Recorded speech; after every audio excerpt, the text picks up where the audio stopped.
Sometimes the heart sees what the eyes cannot, and love finds us in the most unexpected places. In a world that judges worth by appearance alone, true beauty often hides beneath the surface, waiting for someone wise enough to recognize it. In 1847, the frontier town of Cedar Ridge buzzed with gossip about Silas McGraw's strange choice of bride. The mountain man, everyone called Grizzly, had picked Mildred Harper, the plainest woman in 3 counties. Folks laughed and shook their heads, certain the giant had lost his mind. They saw only her simple dress and quiet ways. But Silas knew something they didn't. He had glimpsed the fire burning behind her gentle eyes and the steel hidden in her soft voice. What could transform a town's mockery into stunned silence on a single wedding night?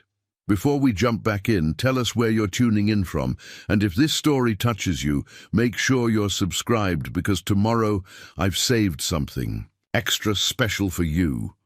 Cedar Ridge, perched on the edge of civilization, like a stubborn mule refusing to budge. The Montana Territory stretched endlessly beyond its weathered buildings, where mountains clawed at pewter skies and valleys held secrets older than memory. In this harsh land of 1847, survival demanded more than pretty faces and gentle manners. It required grit, wisdom, and the kind of inner strength that couldn't be bought at any general store. The town itself wore its roughness like a badge of honor. Main Street consisted of little more than packed dirt between 2 rows of wooden buildings that groaned with every winter wind. Henderson's general store anchored one end, its false front painted white but already peeling from the relentless mountain weather. At the other end stood Murphy's saloon, where most of the town's business, both legitimate and otherwise, found its way to completion over shots of whiskey and hands of poker. Between these landmarks sat the barber shop, the blacksmith's forge with its eternal orange glow, and Miss Adelaide's boarding house for travelers brave enough or foolish enough to venture this far into the wilderness. The church, a modest structure with a crooked steeple that the carpenter had sworn would straighten with time, occupied a small rise overlooking the main thoroughfare. Time had proven the carpenter wrong about many things. In this unforgiving place, social standing mattered as much as anywhere else, perhaps more so. The hierarchy revealed itself in subtle ways. Who got served first at Henderson's counter, whose credit was good when times grew lean, whose opinions carried weight when disputes arose. At the top sat Judge Hartwell and his wife Margaret, followed by the more prosperous merchants and ranchers. Below them, the working folk, blacksmiths, carpenters, seamstresses, carved out their modest places with steady hands and honest labor. And then there was Silas McGraw, who existed entirely outside this carefully constructed social order, standing 6 feet 4 inches in his worn boots, with shoulders broad enough to fill a doorway and hands that could snap a man's neck as easily as kindling. Silas commanded a respect born of equal parts fear and admiration. His beard, streaked with premature silver at 32, hung thick and wild down his chest. Deep-set brown eyes, sharp as winter morning, missed nothing that moved within his sight. When he walked down Main Street, which happened rarely, conversations stopped and children scattered like leaves before a storm. They called him Grizzly, not just for his size, but for the way he lived. His cabin sat high in the mountains, accessible only by treacherous trails that would challenge a mountain goat. He came to town perhaps once a month, always alone, to trade furs for supplies. His reputation preceded him like morning mist. Stories of single-handedly driving off a pack of wolves, of tracking a wounded bear through 3 days of blizzard, of appearing like a ghost when travelers found themselves lost in the high country. The knife he wore at his belt had belonged to his father, and his father's father before that. The blade, though nicked and scarred from decades of use, held its edge like the day it was forged. The handle, wrapped in worn leather, darkened by countless hands, fit his palm as if it had grown there. This knife had carved shelter from wilderness, prepared game for survival, and on more than one occasion defended life against both animal and human predators. Yet for all his fearsome reputation, those who bothered to look closely, and few did, might have noticed something else in Silas. McGraw, the way he always paid his debts promptly and fairly, how he never took more than he needed, never cheated on a trade. The gentleness with which he handled injured animals brought to him by desperate travelers. Children might scatter at his approach, but he never raised his voice or made threatening gestures. He simply existed as a force of nature, as much a part of the landscape as the mountains themselves. Then there was Mildred Harper, who occupied an entirely different place in Cedar Ridge's social architecture. At 28, she remained unmarried, in a place where women rarely reached 20 without a husband. This fact alone marked her as different, though not necessarily in a way that drew admiration. Mildred worked as the town's seamstress, her small shop tucked between the barber shop and a vacant lot where ambitious flowers struggled against the harsh climate. Her appearance seemed designed to avoid notice. Mouse-brown hair pulled back severely, from a face that could charitably be called plain. Her dresses, always clean but never stylish, hung loosely on her slight frame. She wore no jewelry, save for a small silver locket that had belonged to her mother, a woman whose beauty, according to local legend, had once turned heads from Cedar Ridge to Helena. How such a lovely woman had produced such an unremarkable daughter remained one of the town's enduring mysteries. Some whispered that grief had stolen Mildred's looks when consumption claimed her mother. Others suggested that disappointment in love had withered her before she'd had a chance to bloom. The truth, as truth often is, proved more complicated than gossip allowed. Mildred possessed skills that served the community well. Her needlework surpassed anything available for 200 miles in any direction. She could take rough homespun and transform it into garments that wouldn't shame their wearers in more civilized places. Wives brought her their husbands' worn work clothes to be mended with invisible stitches. Young women saved their coins to have wedding dresses crafted by her careful hands. Yet despite her usefulness, Mildred remained peripheral to the town's social life. She attended church services but sat in the back. She shopped for necessities but lingered for no gossip at the counter.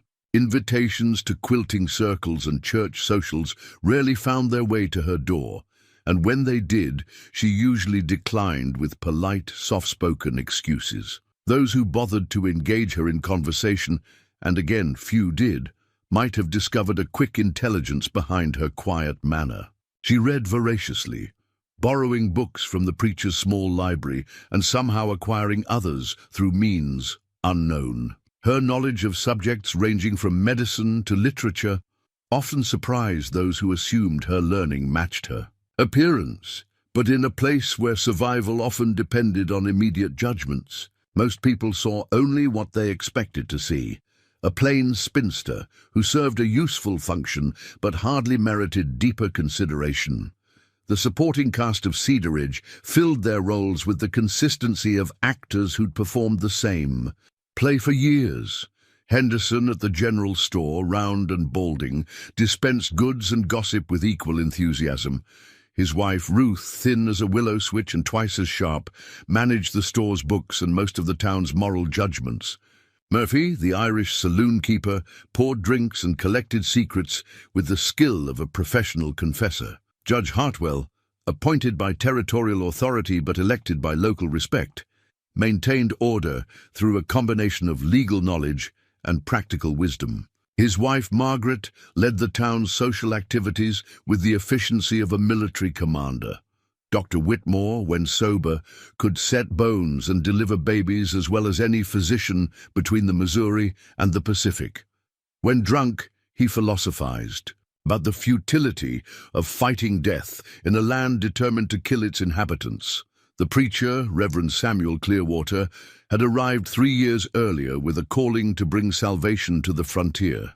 A young man with earnest eyes and Eastern education, he approached his ministry with the dedication of someone who believed words could triumph over wilderness. His sermons often addressed the need for Christian charity and looking beyond surface appearances, ironies that would soon become apparent to all. This, then, was the world into which the news of Silas McGraw's courtship fell like a boulder into a still pond. The announcement came on a Tuesday morning in late spring, when the last snows had finally released their grip on the high passes. Silas had descended from his mountain stronghold on one of his regular supply runs, but instead of conducting his usual business and departing, he made his way to Mildred's small shop. Those who witnessed his approach later claimed they'd never seen the mountain man look uncertain about anything, yet he paused outside her door for a full minute, his massive frame filling the morning shadow before finally entering. The conversation that followed remained private, but its result soon became public knowledge. By afternoon, word had spread through Cedar Ridge like wildfire through dry grass. Silas "Grizzly" McGraw, the most feared and respected man in 3 territories, had asked for Mildred Harper's hand in marriage. Even more shocking, she had accepted. The reaction proved as swift as it was merciless. In Murphy's saloon, men slapped the bar and roared with laughter. At Henderson's store, women whispered behind their hands and shook their heads in amazement. Even children seemed to sense the adults' excitement, clustering in doorways to catch fragments of the incredible news. "That mountain man's finally lost his mind," declared Bill Henderson, his belly shaking with mirth. "Living alone up there too long, I'd say." "Poor old Grizzly," added Tom Murphy, polishing a glass with theatrical sympathy. "Must be getting desperate. For company to settle for the likes of her."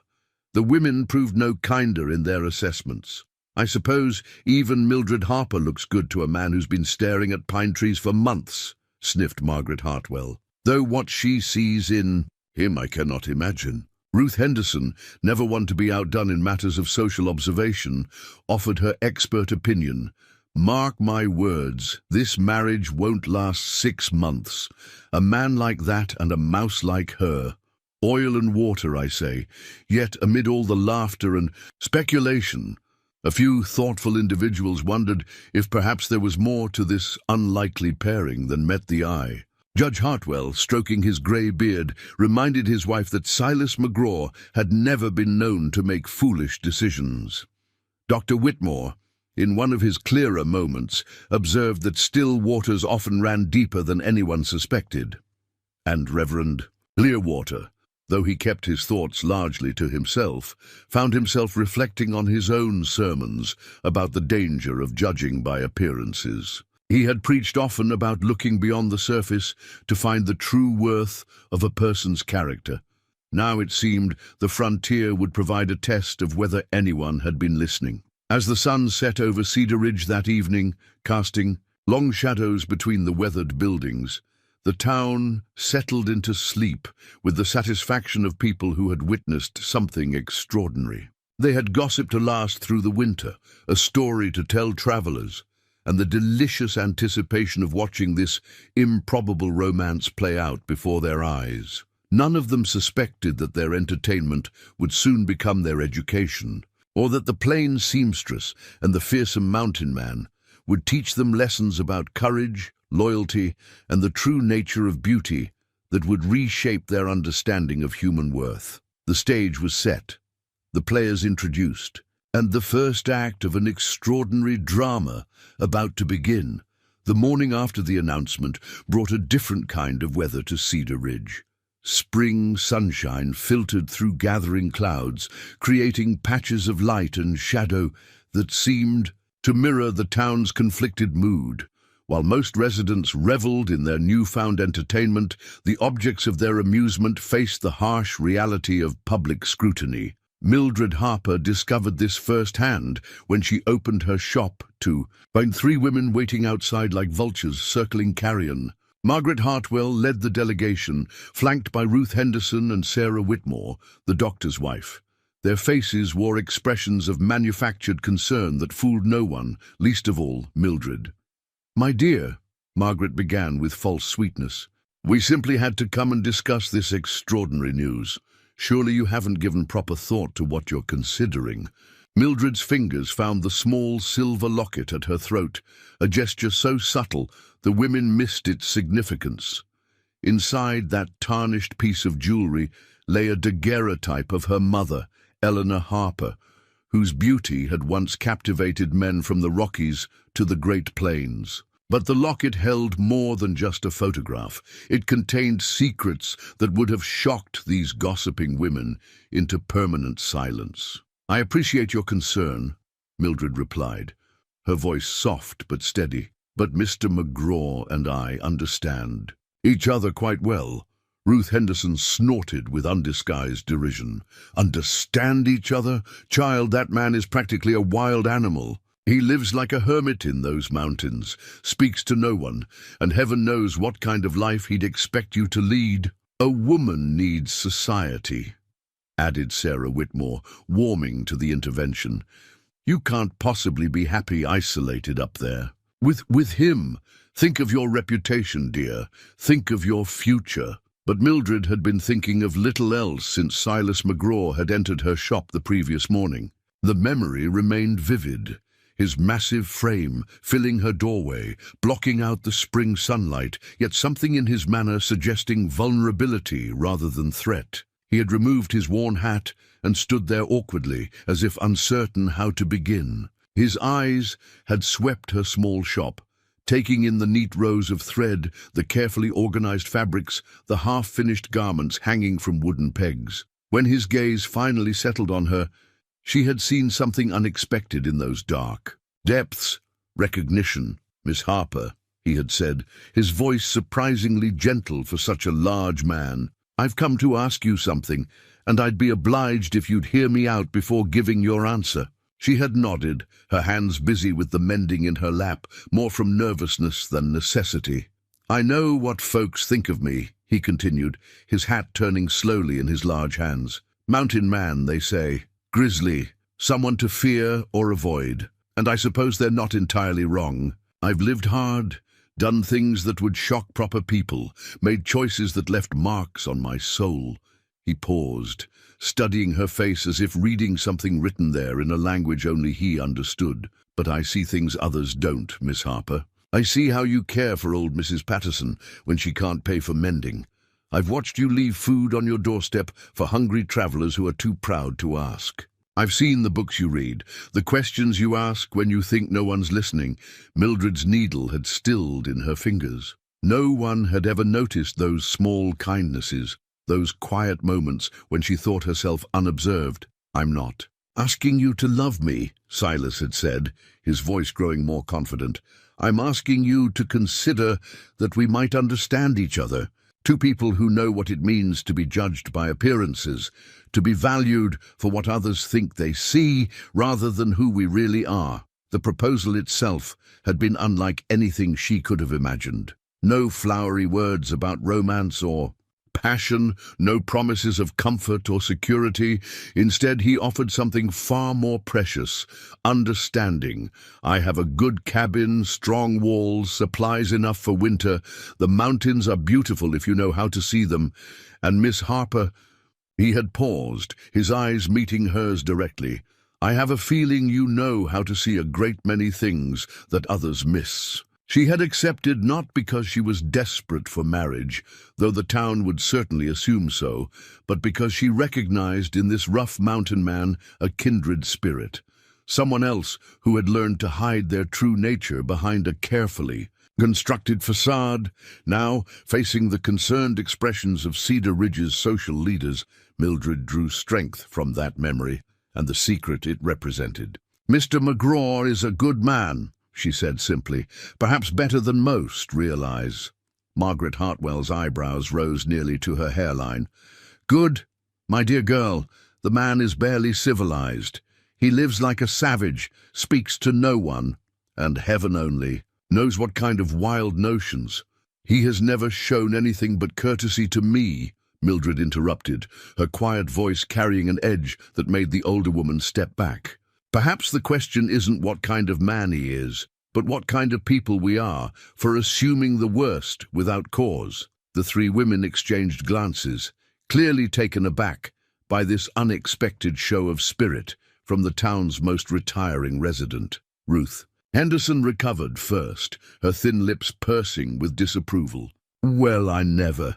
Mildred Harper, Your poor mother must be spinning in her grave to hear you speak so boldly about a man you barely know." At the mention of her mother, something shifted in Mildred's expression. Her hand tightened on the locket, and for just a moment these women glimpsed something that made them uncomfortably aware they might have misjudged their target. "My mother," Mildred said with quiet intensity, "taught me to value character over appearance, substance over reputation. She would have approved of my choice." Before the delegation could respond, the shop door opened with enough force to rattle the small bell above it.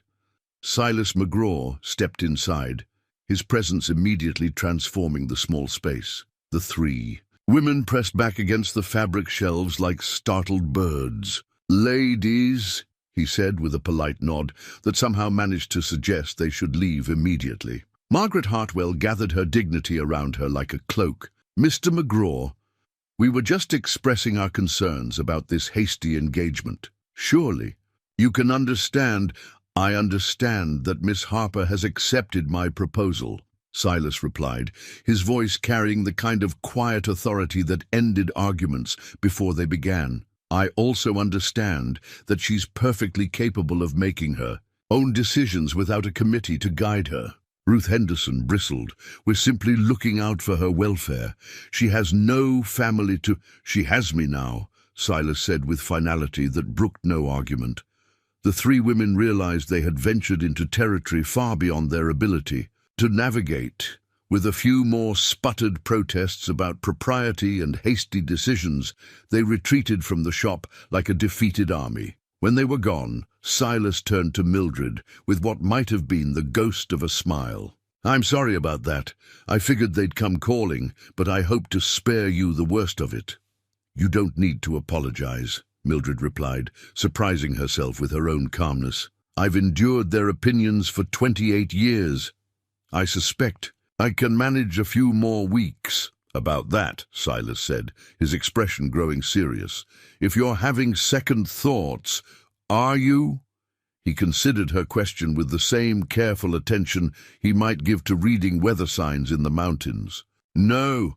If anything, what I just saw confirms that I chose well. Most people would have crumbled under that kind of pressure. Most people haven't had my practice at being the subject of disapproval." They stood looking at each other across the small shop, two unlikely allies who had somehow found each other in a world that seemed determined to keep them isolated. Outside, Cedar Ridge buzzed with renewed gossip about the confrontation at the seamstress shop.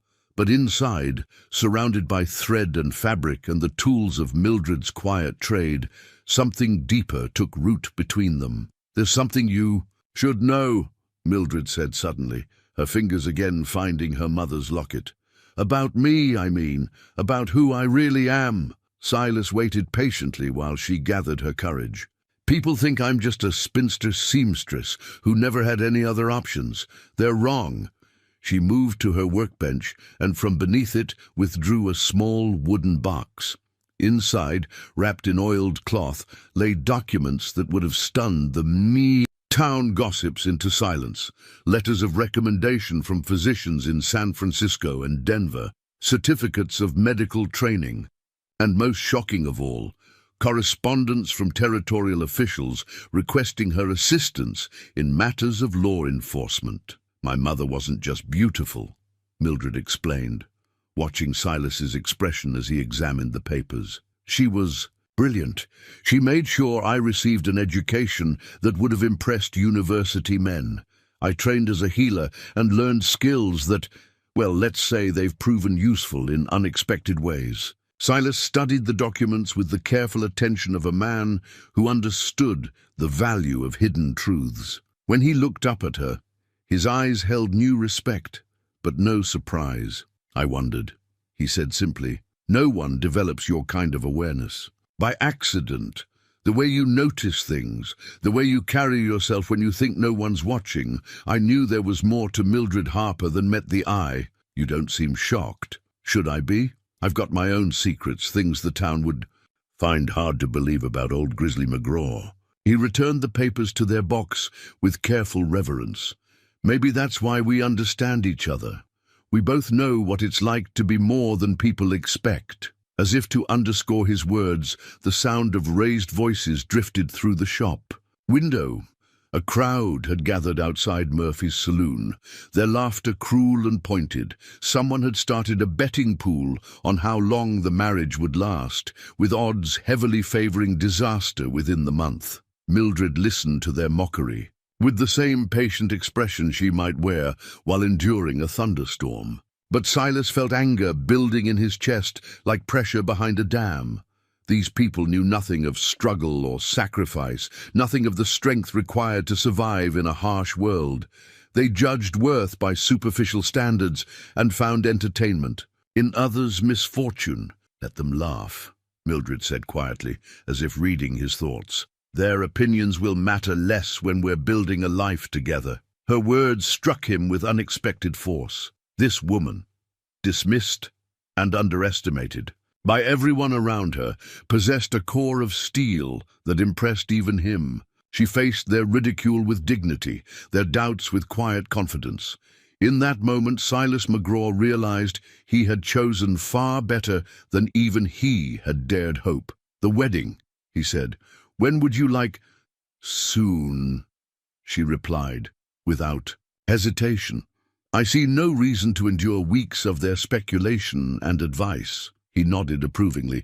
2 weeks, then. That should give the preacher time to prepare and you time to—" He gestured vaguely at her shop. "Arrange whatever needs arranging." "Mr. McGraw," she said as he prepared to leave. "Silas, are you certain about this? Once we're married, there won't be any going back to your solitary life. You'll have responsibilities, someone else to consider." "Miss Harper," he replied, settling his hat back on his head. "I've been alone long enough to know the difference between solitude and loneliness. I think we can build something together. That's better than either of us has known alone." After he left, Mildred sat quietly in her shop as afternoon shadows lengthened across the floor. The locket felt warm against her skin, as if her mother's spirit approved of this unexpected turn in her daughter's life. Outside, Cedar Ridge continued its speculation and gossip, but inside, surrounded by the tools of her trade and the promise of a different future, Mildred Harper allowed herself to hope. The inciting incident had occurred, not just the proposal and acceptance, but the town's reaction and the first glimpse of the hidden depths both bride and groom possessed. The forces that would shape their story had been set in motion, and there would be no turning back from the path they had chosen together. 2 weeks until the wedding. 2 weeks for Cedar Ridge to exhaust itself with speculation. And then the real story would begin. The news of the wedding date spread through Cedar Ridge faster than smoke from a prairie fire. 2 weeks seemed impossibly hasty to a town accustomed to lengthy engagements and elaborate preparations. Yet for those who bothered to observe closely, the announced timeline revealed something telling about both bride and groom. Neither saw any benefit in prolonging their exposure to public scrutiny. Mildred Harper spent the following days in a peculiar mixture of activity and contemplation. Her small shop remained open for business, though fewer customers seemed to require her services, whether from awkwardness about her impending marriage or simple, cruel amusement at watching her prepare for what they viewed as inevitable disaster. The town's women largely avoided her establishment. This isolation might have devastated someone who craved social acceptance, but Mildred found it almost liberating. Without the constant need to deflect questions or endure pointed observations about her choice of husband, she could focus on more important matters. Chief among these was the worn Bible that had belonged to her mother, a leather-bound treasure that held far more than scripture between its pages. Eleanor Harper had possessed an inquiring mind that refused to be confined by conventional wisdom. Her Bible contained pressed flowers from every state she had visited, detailed notes about medicinal properties written in margins beside appropriate verses, and most importantly, observations about human nature that revealed a sophisticated understanding of psychology and behavior. "Trust in the Lord with all thine heart," read one well-worn passage, "and lean not unto thine own understanding." But in the margin, Eleanor had written, "Understanding comes from observation, patience, and the willingness to see beyond surface. Appearances, God helps those who develop wisdom, along with faith. These marginal notes had served as Mildred's true education, teaching her to look deeper than most people bothered to search. Her mother had possessed an almost supernatural ability to read character and motivation, skills she had passed to her daughter through careful instruction disguised as casual conversation. Now, preparing for marriage to a man she barely knew, yet somehow understood, Mildred found herself returning to those lessons. She studied Silas McGraw with the same careful attention her mother had taught her to apply to medicinal plants, looking for hidden properties that might prove either beneficial or dangerous. What she discovered surprised even her trained eye. Despite his fearsome reputation, Silas demonstrated remarkable gentleness in small matters. When he visited her shop to discuss wedding arrangements, he moved carefully around her displays, conscious of his size in the confined space. His voice remained soft when speaking to her, though she had heard it carry clear authority when addressing the interfering women. He asked for her preferences rather than dictating his own, treating her as an equal partner in their planning, despite the era's customs that gave husbands absolute authority.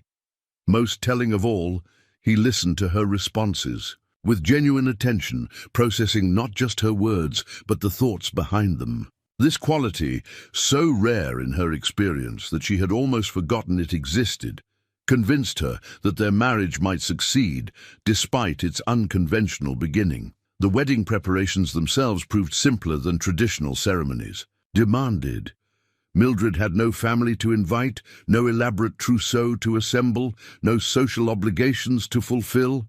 Instead, she spent her evenings creating a wedding dress that would serve as both personal statement and practical garment. Using fabric she had been saving for a special occasion that never seemed to arrive, she crafted a gown of deep blue wool that complemented her complexion without calling undue attention to herself. The design remained modest by necessity. High neckline, long sleeves, simple lines that flattered without attempting to transform. But the craftsmanship revealed her true skills. Every stitch was perfect, every seam invisible, every detail executed with the precision of someone who understood. That excellence lay not in ostentation, but in quiet perfection. The dress would serve her well in the mountains, warm enough for harsh weather, yet beautiful enough to remind both bride and groom that this marriage deserved dignity, regardless of others' opinions. As she worked by lamplight, her fingers moving, with practiced efficiency, Mildred allowed herself to imagine the life awaiting her. Silas had described his mountain cabin with the careful attention of someone who had invested years in creating a refuge from the world's harshness. Strong walls, he had said, good water, adequate supplies, and the kind of peace that came from distance between oneself and civilization's demands. The prospect of such isolation might have terrified a woman accustomed to society, but Mildred found it appealing. She had spent 28 years being observed, judged, and found wanting by people whose own lives showed little evidence of wisdom or compassion. The idea of escaping their scrutiny while building something meaningful with a man who saw her, true worth, held more attraction than any social advantage. Yet even as she planned for her new life, troubling undercurrents stirred beneath Cedar Ridge's surface gossip.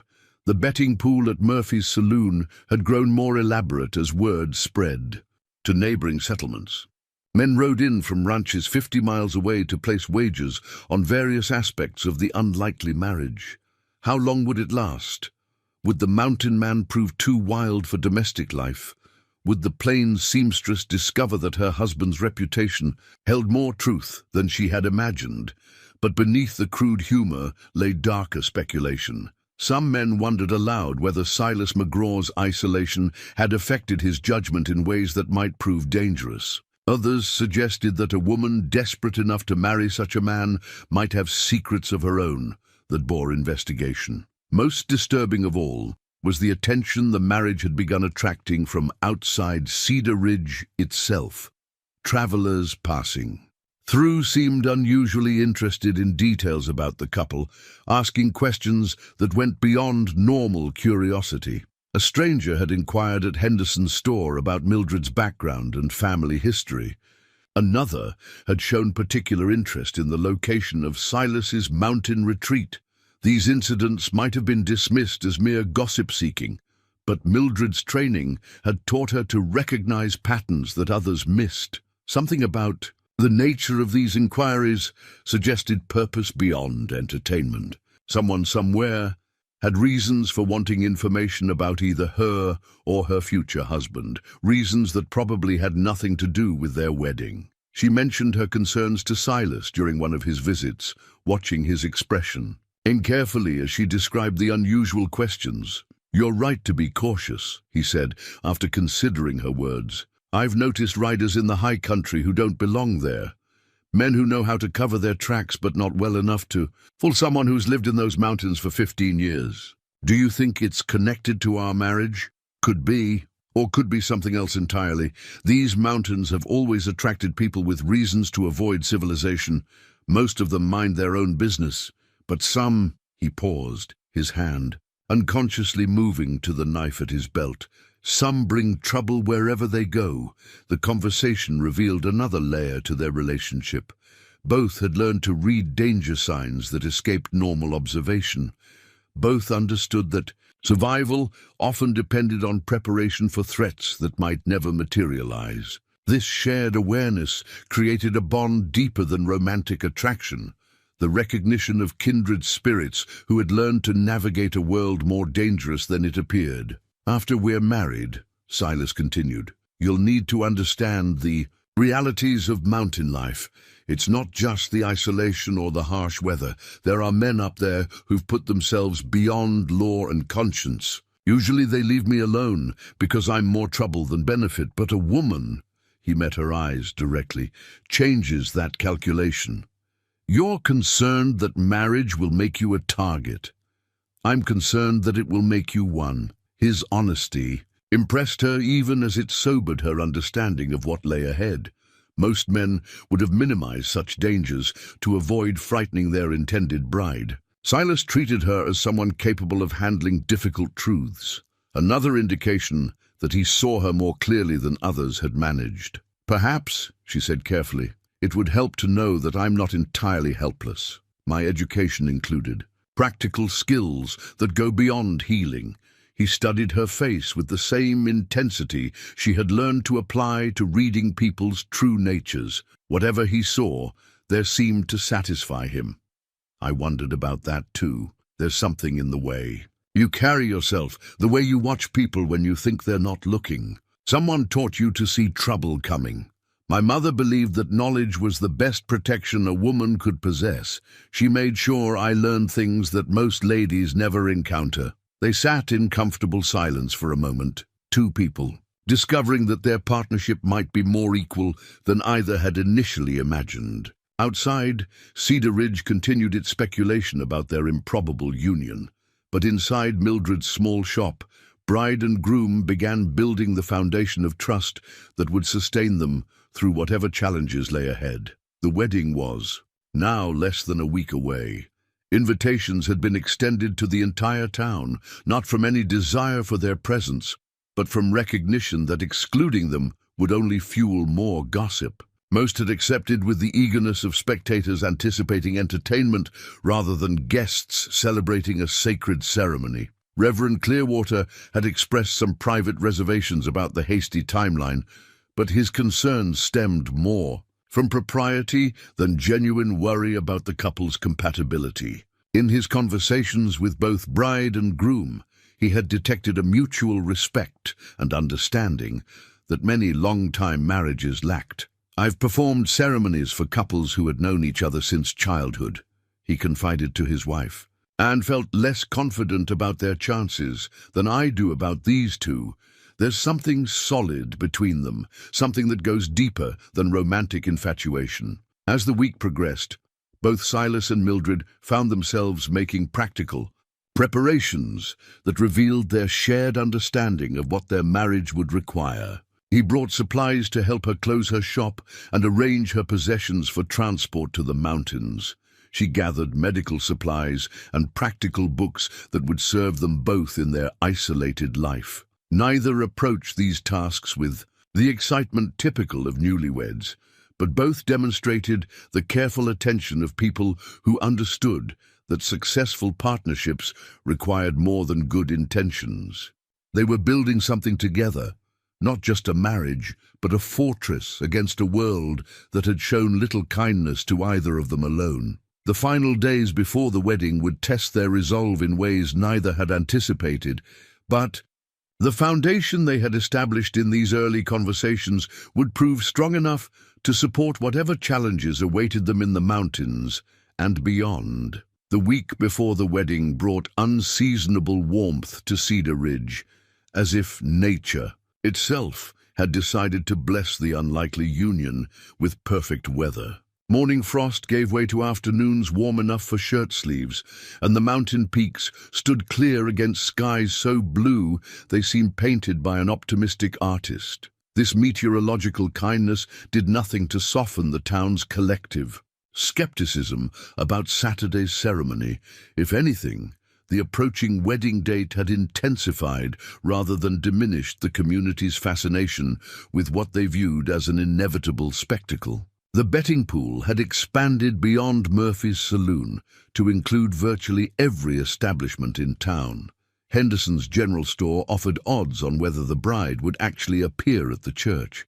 The barbershop took wagers on how long the ceremony itself would last before someone, bride, groom, or horrified preacher, called a halt to the proceedings. Even the normally dignified Judge Hartwell found himself drawn into speculation, though his concerns ran deeper than mere entertainment. As the closest thing Cedar Ridge had to legal authority, he felt obligated to ensure that neither party was being coerced into an arrangement they might later regret. His wife, Margaret, had volunteered to serve as unofficial investigator, a role that suited her natural inclinations towards social interference. "Someone should speak to that poor girl one more time," Margaret declared over breakfast on Tuesday morning. "Surely she can be made to see reason before it's too late." Judge Hartwell lowered his newspaper with the long-suffering expression of a man who had learned to choose his battles carefully. "My dear, Miss Harper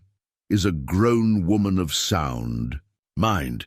If she wishes to marry Silas McGraw, that's her legal right regardless of what we think of her choice." Legal right, perhaps, but what about common sense?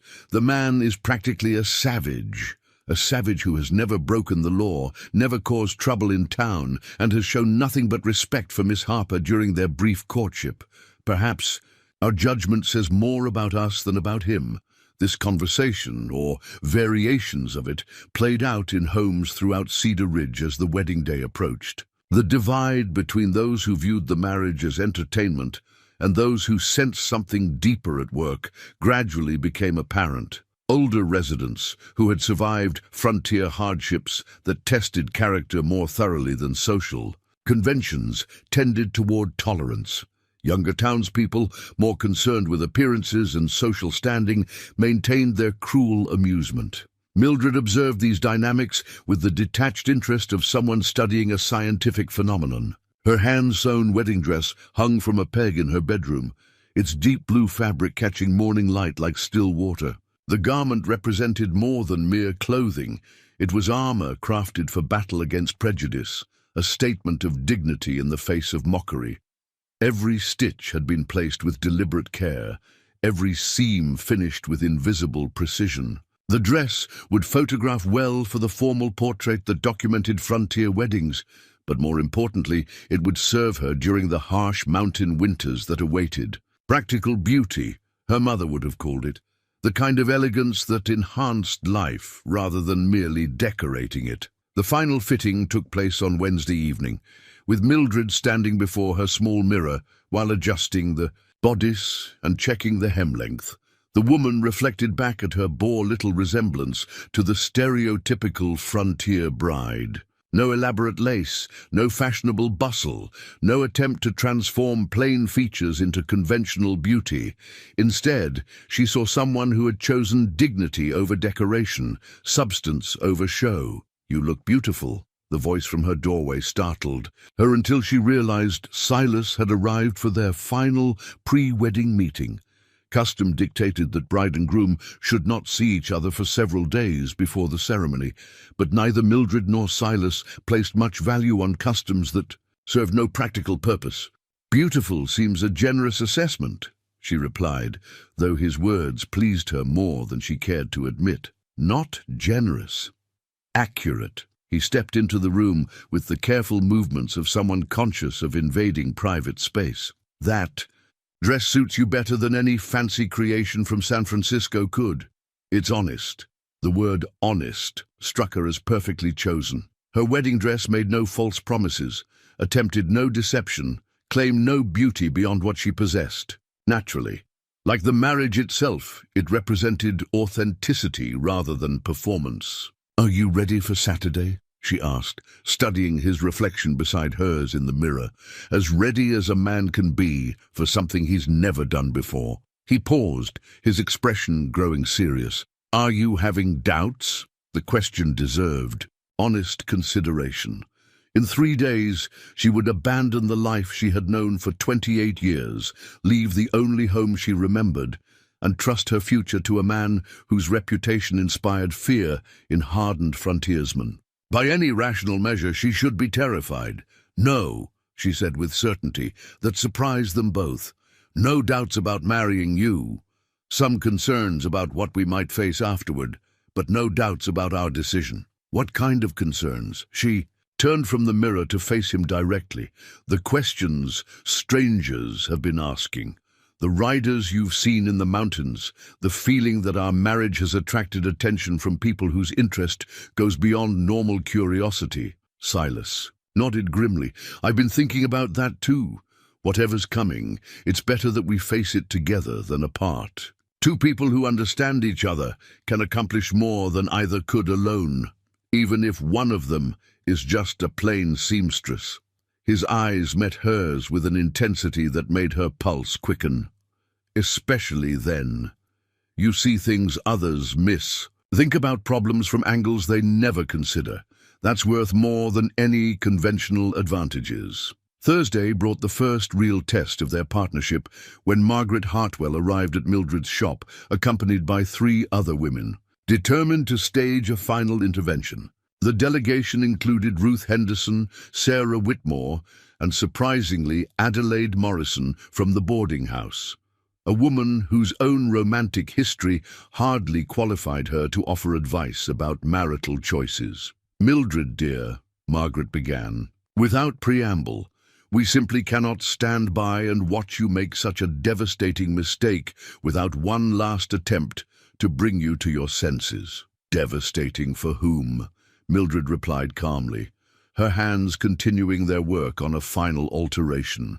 To her wedding dress, Ruth Henderson stepped forward with the fervor of someone delivering crucial intelligence. "We've been asking questions about your intended husband, and what we've discovered should terrify any sensible woman." "Such as?" "He's been living alone in those mountains for 15 years, Sarah Whitmore announced dramatically. 15 years without proper human company. Do you have any idea what that kind of isolation does to a man's mind?" Adelaide Morrison nodded sagely. "I've seen travelers who spent too much time alone. They become unpredictable, sometimes violent. They forget how to behave around civilized people." Mildred set down her needle and regarded the 4 women with patient attention. "Have any of you actually spoken with Mr. McGraw about his life in the mountains?" The question produced uncomfortable silence. "Have you asked him why he chose isolation, or what he's accomplished during those years, or how he's managed to survive? In conditions that would destroy most men?" More silence. "Then perhaps," Mildred continued gently, "your concerns are based on assumptions rather than knowledge."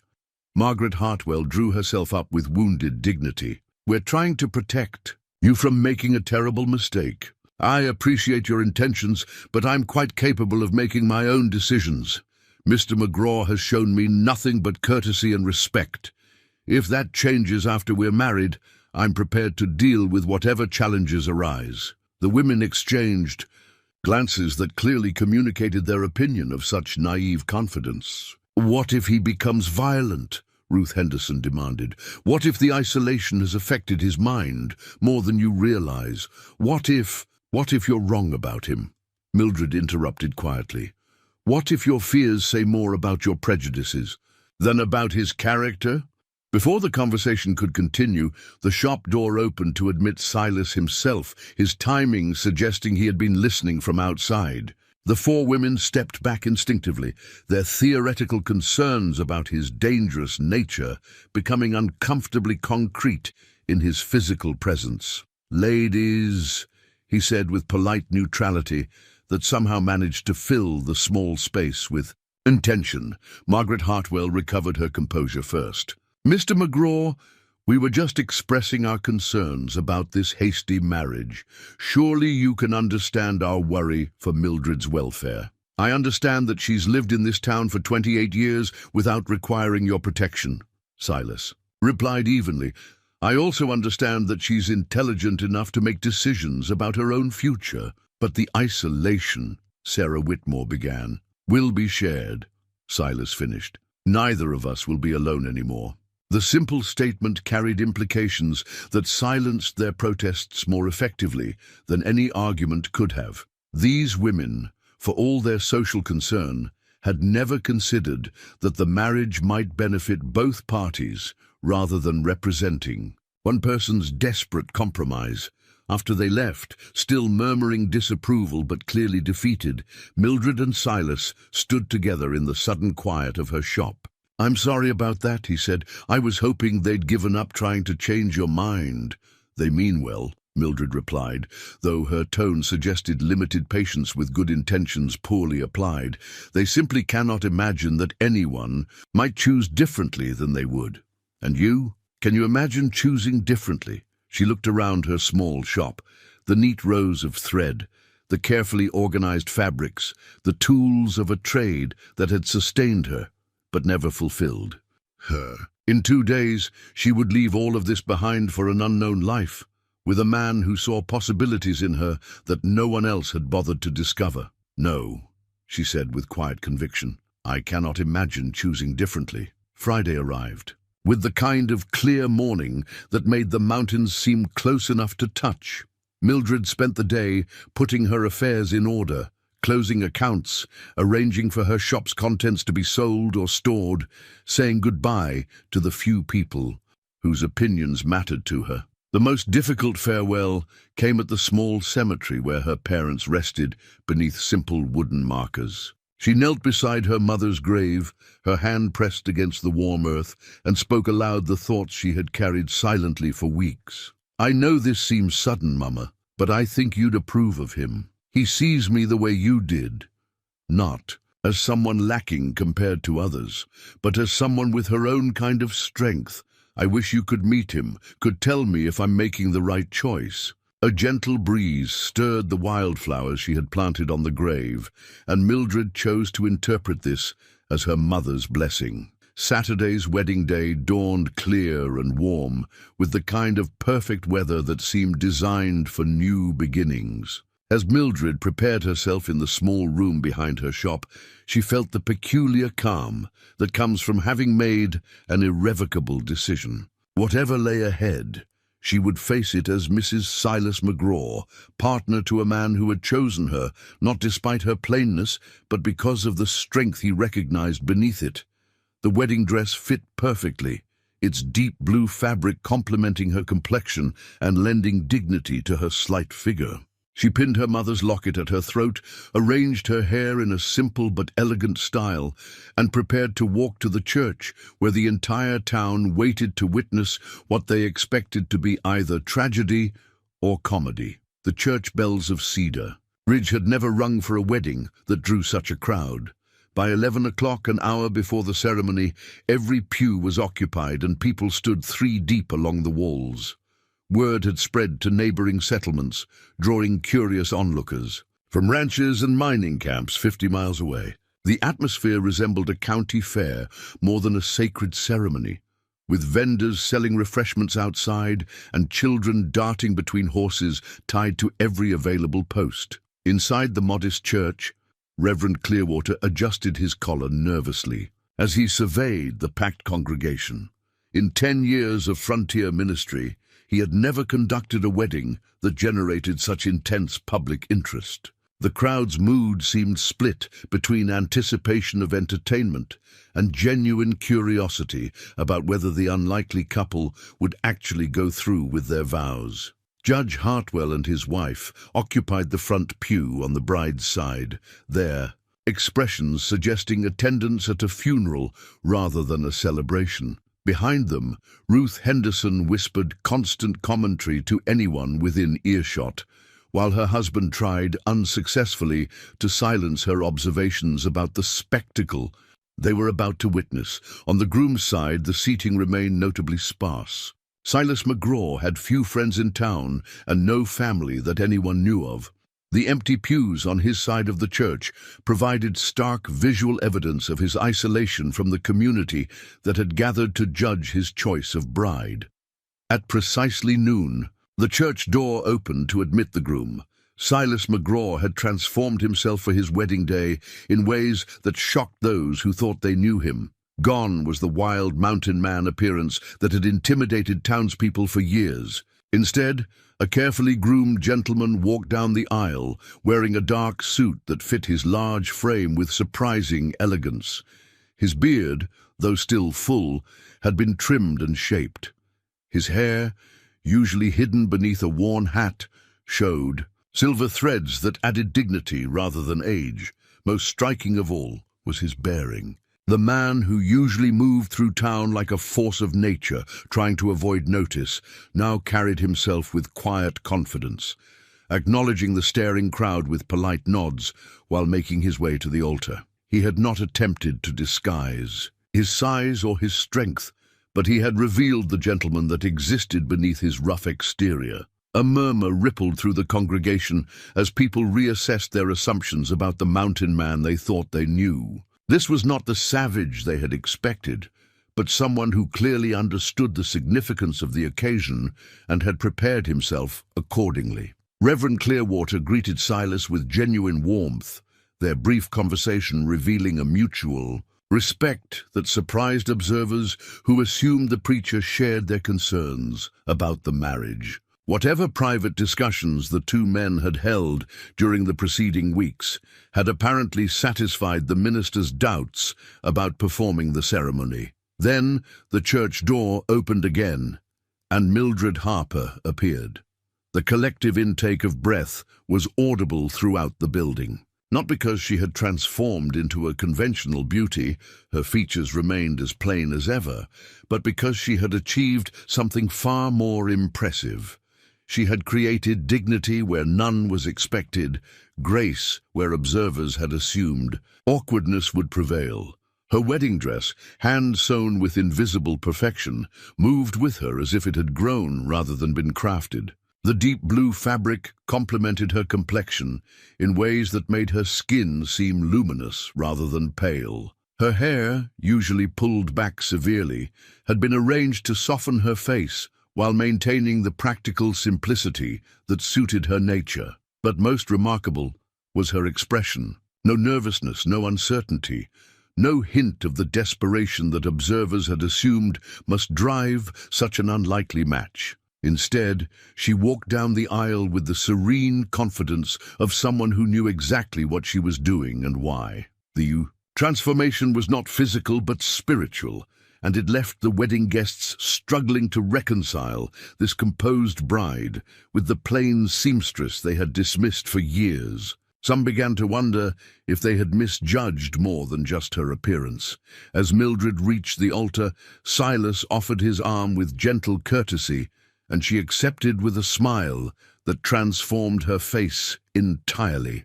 Standing together before Reverend Clearwater, they created an image that defied every expectation the crowd had brought to the ceremony. Dearly beloved, the preacher began, his voice carrying clearly through the packed church, we are gathered here today to witness the union of Silas McGraw and Mildred Harper in holy matrimony. Marriage is a sacred covenant, not to be entered into lightly, but reverently, advisedly, and in the fear of God. The familiar words seemed to settle over the congregation like a benediction, reminding them that they were witnessing something sacred rather than merely entertaining. Even the most skeptical observers found themselves drawn into the solemnity of the moment. If any person has just cause why these two should not be joined in marriage, let them speak now or forever hold their peace. The silence that followed stretched longer than usual, as if some members of the congregation were actually considering speaking their objections aloud. But whatever doubts they harbored, none proved strong enough to interrupt the ceremony. The vows themselves departed from traditional wording in ways that revealed the couple's understanding of what they were undertaking together. Rather than promising conventional romantic devotion, they pledged partnership, mutual support, and the kind of practical commitment that frontier life demanded. I, Silas, take thee, Mildred, to be my lawful wedded wife, the groom said, in a voice that carried to the back of the church, to have and to hold from this day forward, for better, for worse, for richer, for poorer, in sickness and in health, to love and to cherish, till death do us part. But then he added words that were clearly his own. I promise to see you as you truly are, to value your strength and your wisdom, and to build with you a life worthy of the trust you place in me. When Mildred spoke her vows, her voice remained soft but carried perfect clarity. I, Mildred, take thee, Silas, to be my lawful wedded husband, to have and to hold from this day forward, for better, for worse, for richer, for poorer, in sickness and in health, to love and to cherish, till death do us part. Her addition proved equally personal. I promise to stand beside you in whatever challenges we face, to bring my best efforts to our partnership, and to trust in the strength we can build together.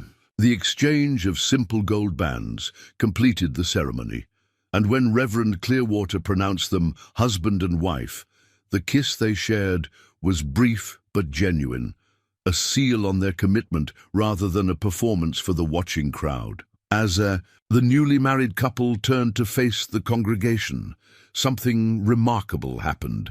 The crowd that had gathered expecting entertainment found themselves offering genuine applause, whether moved by the dignity of the ceremony or impressed by the transformation they had witnessed. The people of Cedar Ridge responded with respect rather than mockery.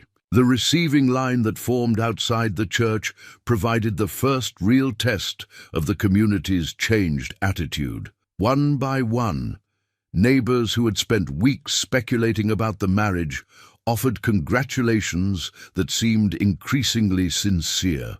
As the afternoon progressed, Judge Hartwell, his wife Margaret beside him, extended his hand to Silas with formal courtesy. Mr. McGraw, Mrs. McGraw, may your marriage bring you both happiness and prosperity. Margaret's congratulations proved more grudging, but even she seemed affected by what she had witnessed. You both conducted yourselves with great dignity today, she admitted. I wish you well. Dr. Whitmore, steadier than usual for a Saturday afternoon, offered professional blessing. If you need medical attention in the mountains, don't hesitate to send word. Distance shouldn't prevent proper care. Even Ruth Henderson, the town's most persistent gossip, managed gracious words. Your dress was beautiful, dear. You looked lovely today. But beneath these surface courtesies, Mildred detected undercurrents that suggested the day's revelations had raised new questions rather than settling old ones. She caught fragments of whispered conversations that revealed growing curiosity about both her background and Silas's true nature. Where did she learn to carry herself like that? Did you see how he looked at her? Like she was precious. Makes you wonder what we don't know about either of them. These speculations might have concerned a couple with secrets to hide, but Mildred found them almost amusing. Let the town wonder. Soon enough, she and Silas would be beyond reach of their curiosity, building a life that owed nothing to others' approval or understanding. The wedding feast, hosted by the church ladies as was customary, provided further opportunities for observation and assessment. Mildred watched her new husband navigate social interactions with the same careful attention she had learned to apply to reading people's true natures. Silas handled the congratulations and conversation with surprising grace, revealing social skills that his isolated lifestyle had hidden from public view. He spoke intelligently about various topics, listened attentively to others' comments, and maintained the kind of quiet dignity that commanded respect without demanding attention. More importantly, she observed how he included her in every conversation, treating her as an equal partner rather than a silent appendage. When men directed questions solely to him, he made sure to seek her opinion. When women spoke only to her about domestic matters, he demonstrated genuine interest in her responses. This behavior impressed the wedding guests more than any romantic gesture could have. In a time and place where wives often became invisible extensions of their husbands, Silas McGraw's treatment of his bride suggested a partnership that defied conventional expectations. As the afternoon wore on, Mildred found herself studying not just her husband, but the community that had gathered to witness their union. These people, who had known her for 28 years, were seeing her clearly for perhaps the first time. The recognition in their eyes was gratifying, but it also carried a touch of sadness. How many others, she wondered, lived among neighbors who never bothered to look beyond surface appearances? How many valuable people remained hidden because no one cared enough to search for their true worth? The reflection was interrupted by a disturbing observation. Among the wedding guests, she noticed several faces that didn't belong to Cedar Ridge. Residents, strangers who had somehow learned about the ceremony and traveled considerable distances to attend. Their presence might have been explained by simple curiosity, but something in their manner suggested more focused interest. One man in particular drew her attention. Well-dressed and obviously educated, he stood apart from the other guests while maintaining careful observation of both bride and groom. When their eyes met briefly, he offered a polite nod that somehow seemed more acknowledgement than greeting. She mentioned her observation to Silas during a quiet moment between conversations. "I see him," her husband replied, without looking in the stranger's direction. "There are two others I don't recognize either. Professional watchers, I'd guess, though I can't say what they're watching for. Should we be concerned? Cautious, perhaps. But not today. Today is for celebrating what we've begun together." His words reminded her that whatever challenges awaited them, they would face them as partners. The plain seamstress and the mountain man had created something together that was stronger than either could have achieved alone. As the sun began to set behind the western peaks, casting long shadows across Cedar Ridge, it was time for the newly married couple to begin their journey to their mountain home. The crowd gathered to see them off, their earlier skepticism replaced by something approaching genuine goodwill. Silas had brought a sturdy wagon to transport Mildred's possessions, along with the medical supplies and practical books she had chosen to take to their new life. The sight of these carefully selected items, evidence of serious preparation rather than romantic impulse, provided final confirmation that this marriage was based on thoughtful planning rather than desperate compromise. As they prepared to leave, Mildred took one last look at the town that had been her home for nearly 3 decades. She felt no regret at leaving, only anticipation for what lay ahead. Among the mountain peaks that had always seemed forbidding from a distance, she would discover whether the partnership she and Silas had begun could flourish into something that justified the risks they had both taken. The wagon rolled away from Cedar Ridge as the first stars appeared in the darkening sky, carrying Mr. and Mrs. Silas McGraw toward a future that neither the departing couple nor the watching townspeople could have imagined. The journey into the mountains began as evening settled over the high country, transforming familiar landscapes into something mysterious and beautiful. Mildred had never traveled beyond Cedar Ridge's immediate vicinity, and the gradual ascent into Silas's domain revealed a world she had only imagined from her shop window. The wagon road, little more than twin ruts carved by necessity rather than engineering, wound steadily upward through stands of pine and aspen that seemed to whisper secrets in the mountain wind. Stream beds, swollen with spring snowmelt, chattered alongside the trail, their voices creating a natural symphony that city-raised ears might find unsettling, but which spoke to Mildred of peace and possibility. Silas drove with the easy competence of someone who could navigate these paths in complete darkness, his attention divided between the terrain ahead and the woman beside him. The transformation from public ceremony to private beginning seemed to have relaxed him, revealing glimpses of personality that formal courtship had kept hidden. "It's beautiful," Mildred said, as they crested a ridge that offered views of peaks stretching endlessly toward the western horizon. "Different from town life," Silas replied. "Some find it lonely after a while. Too much space, too much silence. And others discover that space and silence provide room for thoughts that never had a chance to develop in crowded places." The comment revealed something about his 15 years of chosen isolation that mere facts could not convey. This was not a man who had fled to the mountains to escape responsibility or civilization's demands, but someone who had found in solitude the conditions necessary for becoming his truest self. As darkness settled over the high country, they made camp beside a stream that reflected starlight like scattered diamonds. Silas had packed supplies for the journey with the same careful attention he brought to all practical matters, including a small tent that would provide adequate shelter for the night.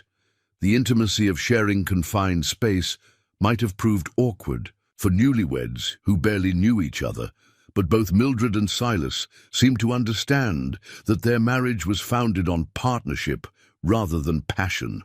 They arranged their sleeping arrangements with the practical courtesy of experienced travelers, focusing on comfort and propriety rather than romantic expectations. Yet as they sat beside their small campfire, sharing a simple meal and listening to the mountain night sounds, something deeper began developing between them. The formal politeness of courtship gradually gave way to genuine conversation as each discovered aspects of the other's character that public meetings had never revealed. "Tell me about the books you've read," Silas said, as they watched sparks rise toward the star-filled sky. The request surprised Mildred, who had grown accustomed to people assuming her interests extended no further than needlework and gossip. "What would you like to know? What taught you to see people the way you do? You read character better than anyone I've met, and that kind of insight usually comes from study as well as experience." She considered how much to reveal about her unconventional education. "My mother believed that understanding human nature was essential for survival, especially for women who might not have other protections. She made sure I learned to observe carefully and think analytically about what I observed. Formal training? Some. We had visitors who taught me things that most young ladies never encounter. Medical knowledge, practical psychology, skills that—" She paused, still uncertain how much her new husband needed to know about her past. "Skills that proved useful in ways my mother probably never intended." Silas studied her face in the firelight with the same careful attention she had learned to apply to reading others. "You're talking about more than healing and needlework." It was not a question, but a statement that invited confirmation or denial. Mildred found herself at a crossroads that would define the honesty level of their marriage from its beginning. "Yes," she said simply. "Much more." Rather than pressing for details she seemed reluctant to provide, Silas nodded and changed the subject to his own background. "I wasn't always a mountain hermit. Before I came here, I lived in places where reading people quickly could mean the difference between living and dying." "What kind of places?" Army posts on the frontier, trading posts in hostile territory, towns where law came from whoever was fastest with a gun rather than whoever had the most legal knowledge. The revelation explained much about his bearing and his ability to assess threats that others missed. It also suggested experiences that would have left marks on any man's soul. What brought you to these mountains? Weariness, mostly. Too many years of watching civilization spread itself thin over territories it didn't understand. Too many good. Mended because politicians made decisions based on maps instead of reality. He stirred the fire with a stick, sending new sparks spiraling upward. I came here to find peace and discovered that solitude suited me better than society.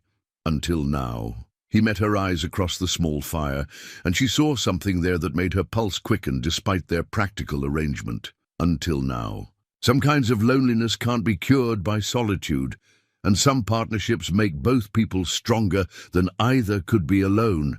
They talked until the fire burned low, sharing carefully chosen pieces of their histories while avoiding details that might prove too revealing too quickly. Yet even these limited exchanges created bonds deeper than many marriages achieved after years of shared living. When they finally retired to their small tent, both understood that their wedding night would not follow conventional patterns. They were building something together, but it would develop at its own pace, according to its own logic, rather than society's expectations about marital intimacy. Morning brought crisp mountain air and views that stretched beyond any horizon Mildred had ever imagined.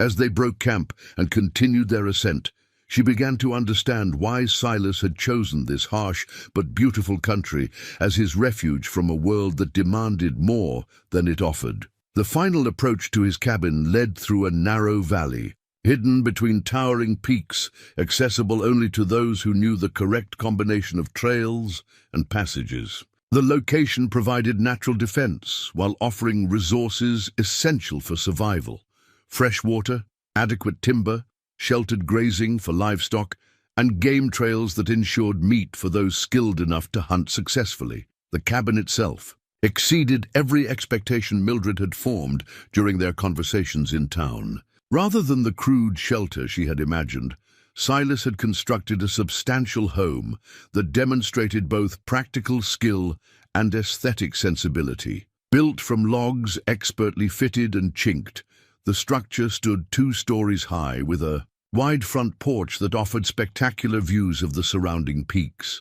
Windows, real glass rather than oiled paper, had been positioned to capture maximum daylight while providing strategic observation points for anyone concerned about unwelcome visitors. Inside, the cabin revealed even more impressive craftsmanship. The main room featured a massive stone fireplace capable of heating the entire structure, while a well-equipped kitchen occupied one corner with provisions for serious cooking rather than mere survival. Furniture, obviously handmade but demonstrating considerable skill, provided comfort without sacrificing durability. Most surprising of all was the extensive library that occupied built-in shelves along one wall. Hundreds of volumes, carefully protected from moisture and insects, covered subjects ranging from practical skills to philosophy, history to literature. This collection represented years of careful acquisition and spoke to intellectual hunger that isolation had never satisfied. "How did you manage all this?" Mildred asked as she explored her new home. 15 years of steady work, Silas replied with obvious pride in his accomplishment. Trading furs provided money for materials, and winter months gave time for construction. A man can achieve considerable progress when he has clear goals and no distractions. The tour continued upstairs, where Silas had prepared a bedroom for his new wife that demonstrated both consideration and tact. Her own space, furnished with pieces he had crafted himself, offered privacy and comfort, without presuming intimacy before it developed naturally. Yet, as impressive as the cabin was, Mildred found herself most intrigued by a small, locked room that Silas mentioned only briefly during their tour. "My office," he explained when she asked about it. where I keep records and correspondence. Nothing that would interest you." His tone suggested the subject was closed, but Mildred's trained. I caught subtle signs that contradicted his casual dismissal. The lock was more sophisticated than necessary for simple record-keeping. The door frame showed reinforcement that seemed excessive for protecting account books. And most telling of all, she glimpsed through the keyhole what appeared to be maps and documents that suggested activities more complex than fur trading. She said nothing about her observations, but filed them away for future consideration. Her new husband clearly maintained secrets that went beyond his acknowledged desire for privacy, and those secrets might eventually require attention from someone with her particular skills. For now, however, she focused on settling into her new life and discovering what domestic partnership with Silas McGraw would actually entail. The first few days revealed a man who had adapted successfully to solitary living while retaining social graces that made shared living surprisingly comfortable. He cooked competently, having learned from necessity rather than choice. He maintained the cabin and its surroundings with systematic attention that prevented small problems from becoming major ones. Most importantly, he seemed genuinely interested in her opinions about improvements or changes that would make their home more suitable for two people rather than one. The kitchen could use better organization for serious cooking, Mildred observed, after studying the current arrangement. "Show me what you'd change," Silas replied immediately.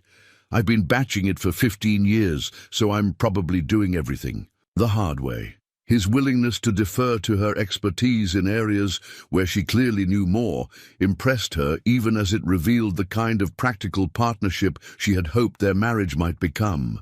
This was not a man who would demand submission simply because custom granted him authority, but someone who valued competence regardless of its source. The transformation of their cabin's domestic arrangements provided the first real test of their ability to work together toward common goals. Within a week, they had reorganized the kitchen, improved storage throughout the house, and established routines that accommodated both their individual preferences and their shared needs. More significantly, they began developing the kind of easy communication that successful partnerships require.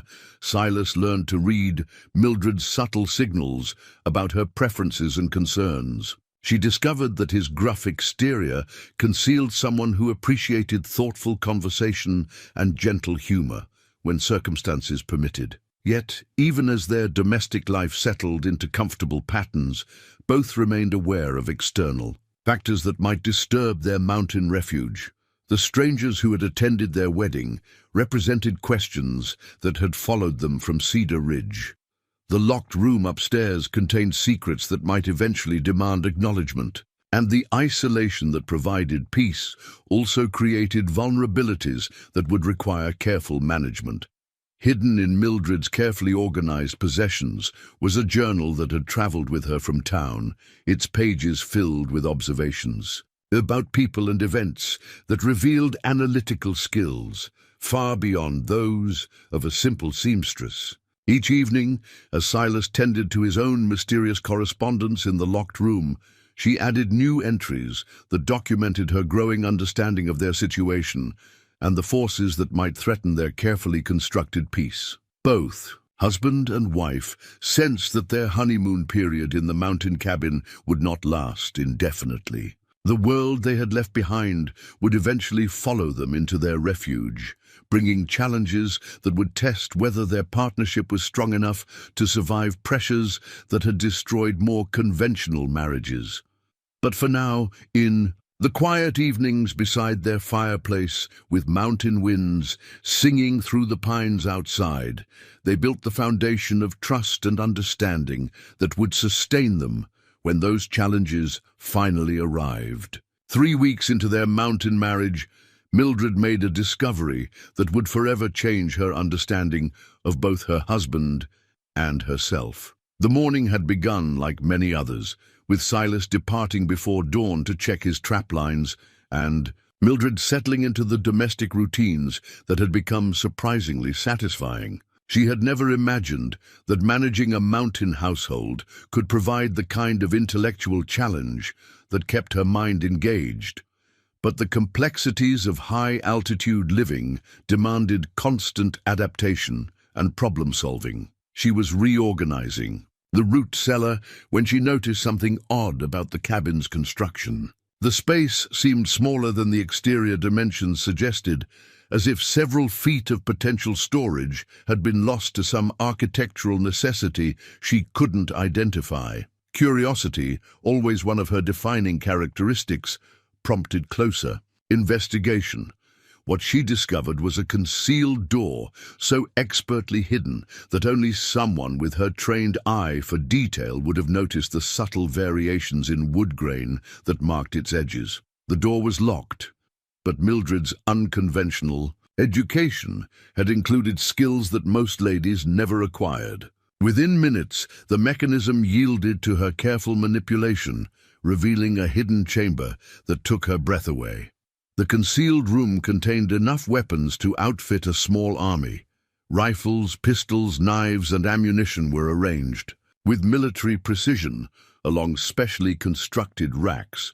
Maps covered one wall, marked with notations in multiple hands and languages. A sophisticated telegraph key occupied a corner desk beside stacks of coded messages and official-looking documents. But most shocking of all was what she found in a locked chest at the room's center, a tarnished marshal's badge and commission. Papers that identified her husband as Deputy U.S. Marshal Silas McGraw, assigned to covert operations in the Montana Territory. The revelation struck her like a physical blow. The man she had married was not simply a reclusive mountain dweller, but an active federal law enforcement officer conducting operations so secret that even his own wife had been kept ignorant of his true identity. As she studied the documents, with growing amazement, pieces of a puzzle she hadn't realized existed began falling into place. The strangers who had attended their wedding, the mysterious visitors Silas sometimes mentioned without explanation, the locked office upstairs, and his careful evasions about his correspondence. All of it made sense now in ways that both impressed and terrified her. But as she prepared to confront her husband with her discovery, another shock awaited her. Hidden beneath the marshal's commission was a file bearing her own name, and what she read there made her legs weak with astonishment. The federal government had been tracking her movements for more than 5 years.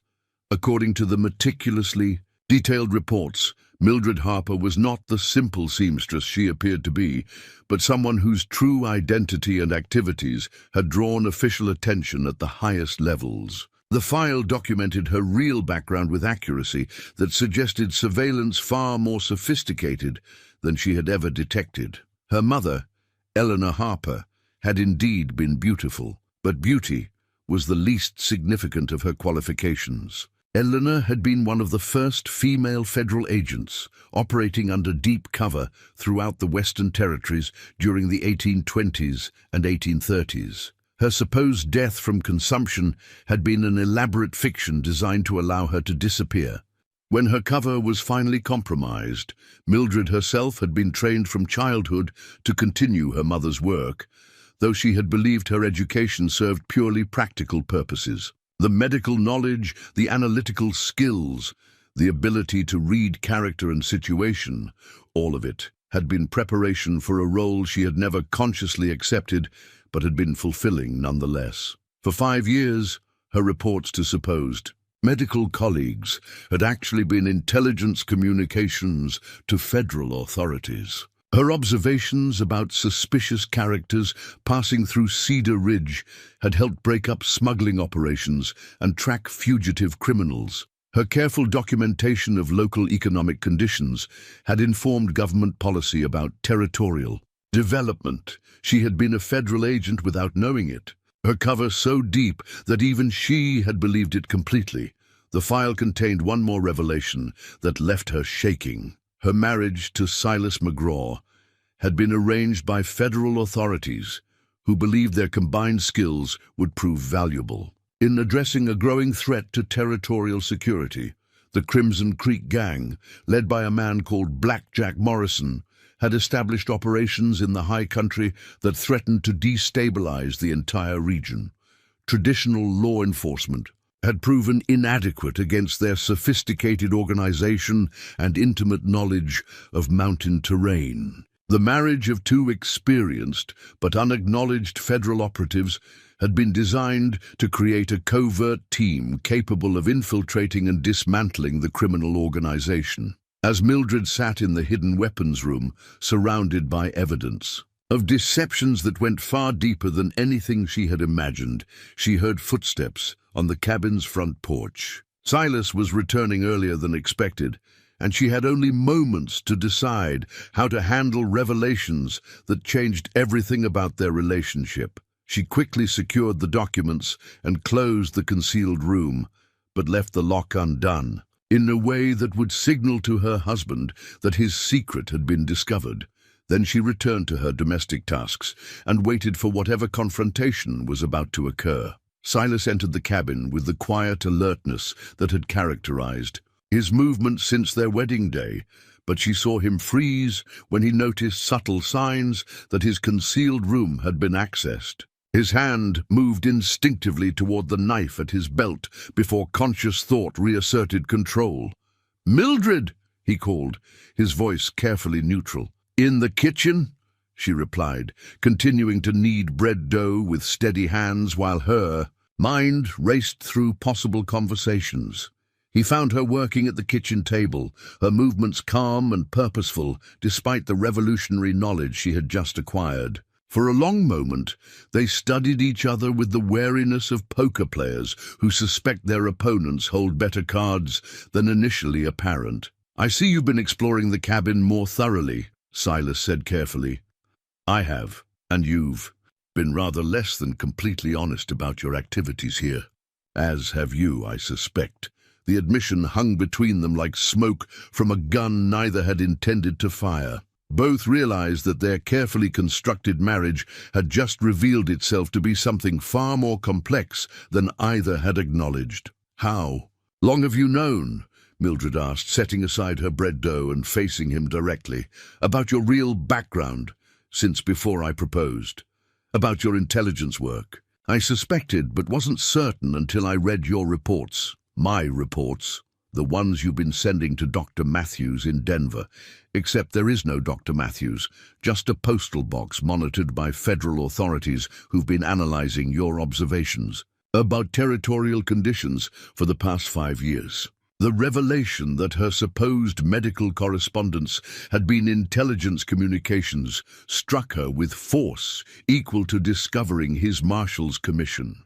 They had both been living lies so complex that they had fooled even themselves. So, our marriage was arranged by people who believed we'd work well together, yes, but the choice to go through with it was ours. They created the opportunity, but we decided whether to take it. Mildred considered this distinction while studying her husband's face for signs of deception or regret. What she saw there was neither, but rather something that looked like relief at finally being able to speak honestly. "The Crimson Creek Gang," she said, testing her understanding of their situation. "You've read the files. Enough to understand why two covert operatives might be useful in addressing the problem."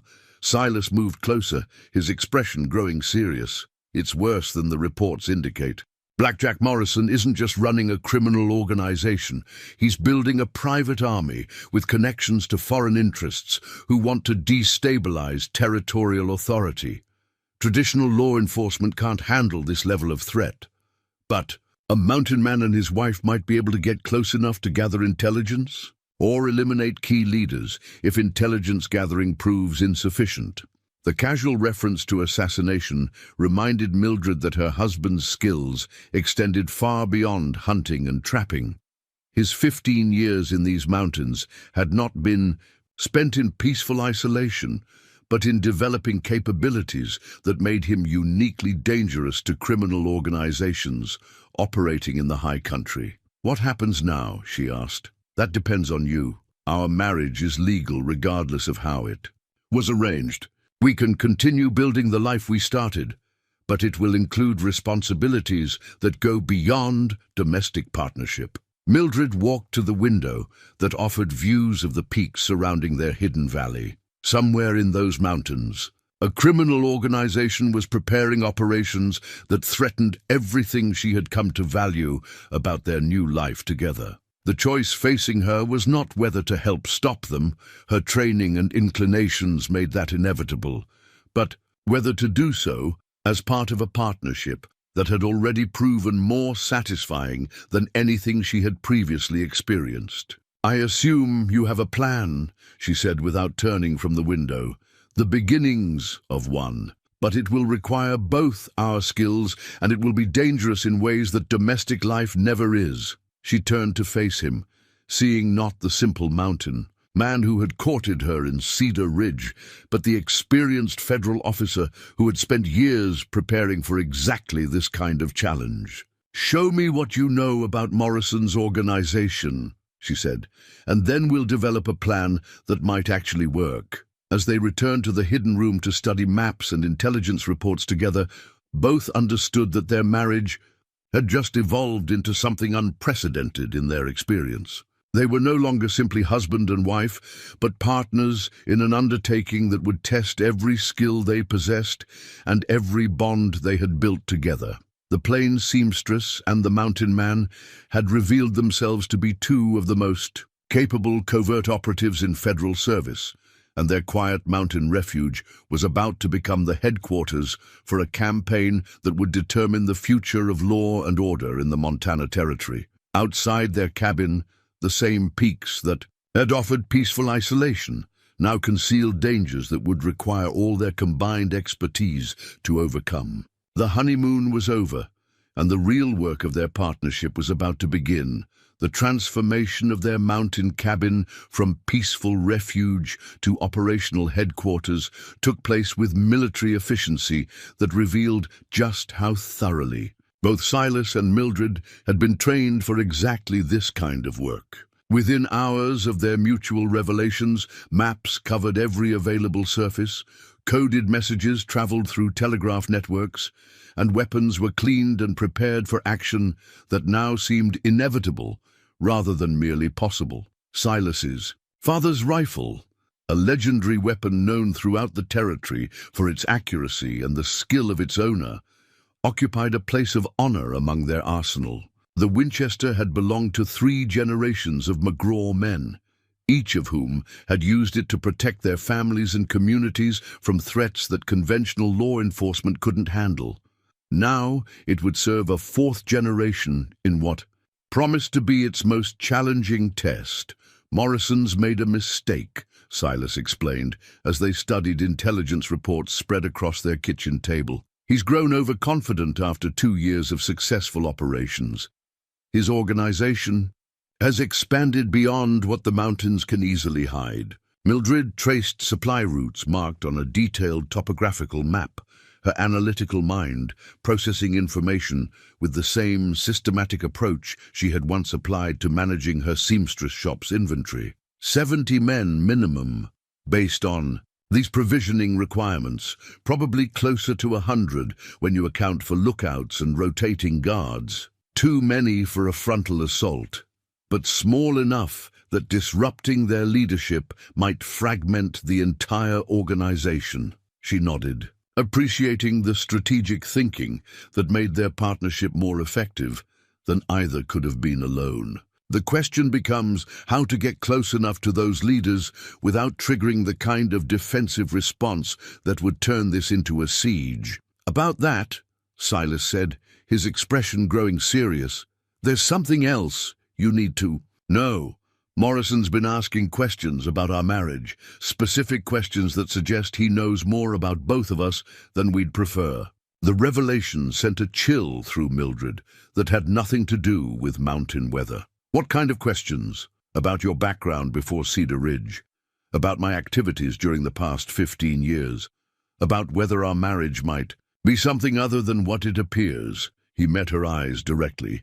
"I think someone in federal service has been feeding him information." The possibility of betrayal within their own organization added complexity to an already dangerous situation. If Morrison possessed inside knowledge about their true identities and mission, their advantage of surprise had already been compromised. "How much time do we have?" she asked. "Not much. My sources indicate he's planning something major within the next 2 weeks.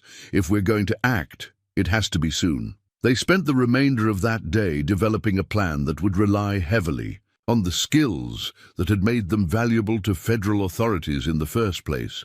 Mildred's ability to read character and blend into almost any social situation would allow her to infiltrate Morrison's organization at a level where she could gather crucial intelligence. Silas's knowledge of mountain warfare and his reputation as a dangerous but politically unaffiliated mountain man would provide the kind of credible threat that might drive Morrison into tactical mistakes. But their strategy required them to separate temporarily, each playing their role while maintaining communication through methods that would not reveal their coordination to hostile observation. The prospect of dividing their forces troubled both of them, not merely because of tactical concerns, but because they had discovered that their partnership provided emotional strength as well as operational effectiveness. "I don't like leaving you exposed," Silas admitted as they finalized their preparations. "I'm more concerned about you attempting to face Morrison's entire organization alone if something goes wrong with my infiltration." They were discussing logistics when a sound from outside brought both to instant alertness. Horses approached their hidden valley, moving with the careful pace of riders who knew they were entering dangerous territory but felt confident about their reception.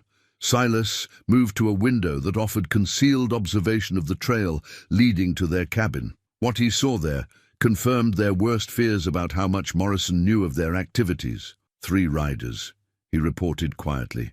Professional men, well armed, moving like they know exactly where they're going. Mildred joined him at the window, studying the approaching horseman with trained eyes. "The one in the center, that's Blackjack Morrison himself. I've seen his photograph in the intelligence files, the criminal leader's presence at their remote. A cabin could mean only one thing. Their cover had been completely compromised, and they now faced immediate rather than future danger. Can we defend this position?" Mildred asked, mentally cataloging their weapons and ammunition supplies. "For a while, but if he's brought more men than we can see, this could turn into the kind of siege that ends badly for everyone involved." They had perhaps 5 minutes before the riders reached their cabin, 5 minutes to decide whether to fight from their prepared position or attempt some other response that might preserve their mission objectives. "There's another possibility," Mildred said slowly, an idea forming that was either brilliant or suicidal. "What if we let him think he's caught us unprepared? Give him the overconfidence that might lead to mistakes we can exploit." Silas considered the suggestion with the rapid tactical assessment that had kept him alive through years of dangerous operations. Risky. If we're wrong about his intentions, we lose every advantage we've spent weeks preparing. But if we're right, we might learn more about his organization in the next hour than months of surveillance could provide. The sound of approaching horses grew closer as they made their decision. Whatever happened next would determine not just their personal survival, but the success or failure of their mission to eliminate the most dangerous criminal organization in the Montana Territory. Silas moved quickly to conceal the most obvious evidence of their intelligence activities, while Mildred arranged herself in the kind of domestic scene that would support their cover as simple newlyweds. Yet both remained acutely aware of weapon locations and tactical options that might become necessary if their gamble proved unsuccessful. The knock on their door came with the polite firmness of someone who expected to be welcomed rather than challenged. Morrison's voice, cultured and pleasant, carried clearly through the wooden barrier between them. "Mr. and Mrs. McGraw, I hope we're not intruding. I'm Jack Morrison, and I was hoping we might have a brief conversation about mutual interests." Silas opened the door with the cautious hospitality appropriate to an isolated mountain dweller receiving unexpected visitors. What he saw confirmed that Morrison possessed both the intelligence and confidence that made him dangerous beyond his criminal activities. Blackjack Morrison was not the crude outlaw that frontier justice usually confronted. Instead, he appeared to be a gentleman who might have been equally at home in Denver's best hotels or Washington's political circles. Well-dressed, articulate, and carrying himself with the easy authority of someone accustomed to having his wishes respected, he presented a far more sophisticated threat than typical criminal leaders. His companions were cut from different cloth, professional gunmen whose presence served notice that politeness had strict limits, and violations would be answered with immediate violence. "Mr. Morrison," Silas replied with careful neutrality, "you're a long way from the usual travel routes." "Indeed I am. But then, so are you and your lovely bride. I find myself curious about what brings two such interesting people to this particular refuge from civilization." The comment carried implications that made clear Morrison knew far more about them than any chance encounter could explain. Yet his manner remained friendly, even charming, as if he were paying a social call rather than conducting what amounted to an interrogation. "We value our privacy," Mildred said from her position beside the fireplace, projecting the kind of nervous courtesy appropriate to a frontier wife entertaining dangerous strangers. "Of course you do. Privacy is a precious commodity these days, especially for people whose previous activities might attract unwelcome attention from various authorities." Morrison stepped into their cabin with the confident movements of someone who felt no immediate threat, his eyes taking in details that would tell him volumes about the occupant's true nature and capabilities. What he saw was precisely what Silas and Mildred wanted him to see: a comfortable but unremarkable mountain home, occupied by a couple whose resources and preparations seemed adequate for ordinary frontier life, but inadequate for serious conflict with professional criminals. Yet something in Morrison's expression suggested he was not entirely convinced by the scene they had arranged for his benefit. His attention lingered on subtle details that might reveal more than intended about their actual capabilities and connections. "I understand congratulations are in order," he continued conversationally. "Your recent wedding created quite a stir in Cedar Ridge. Some found it surprising that two such, shall we say, reserved individuals would choose each other for matrimony."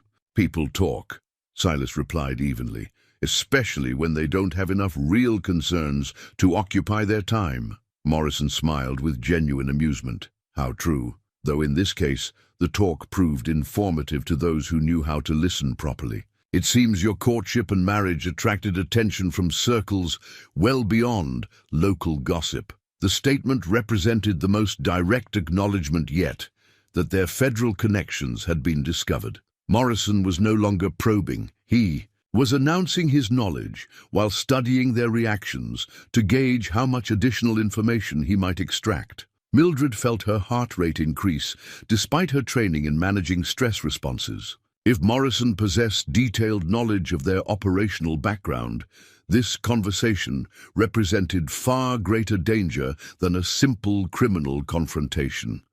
Yet she also recognized an opportunity.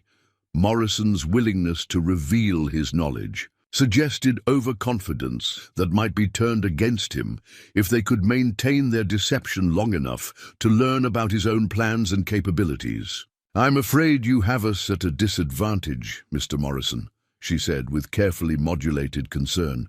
"We're just trying to build a quiet life together.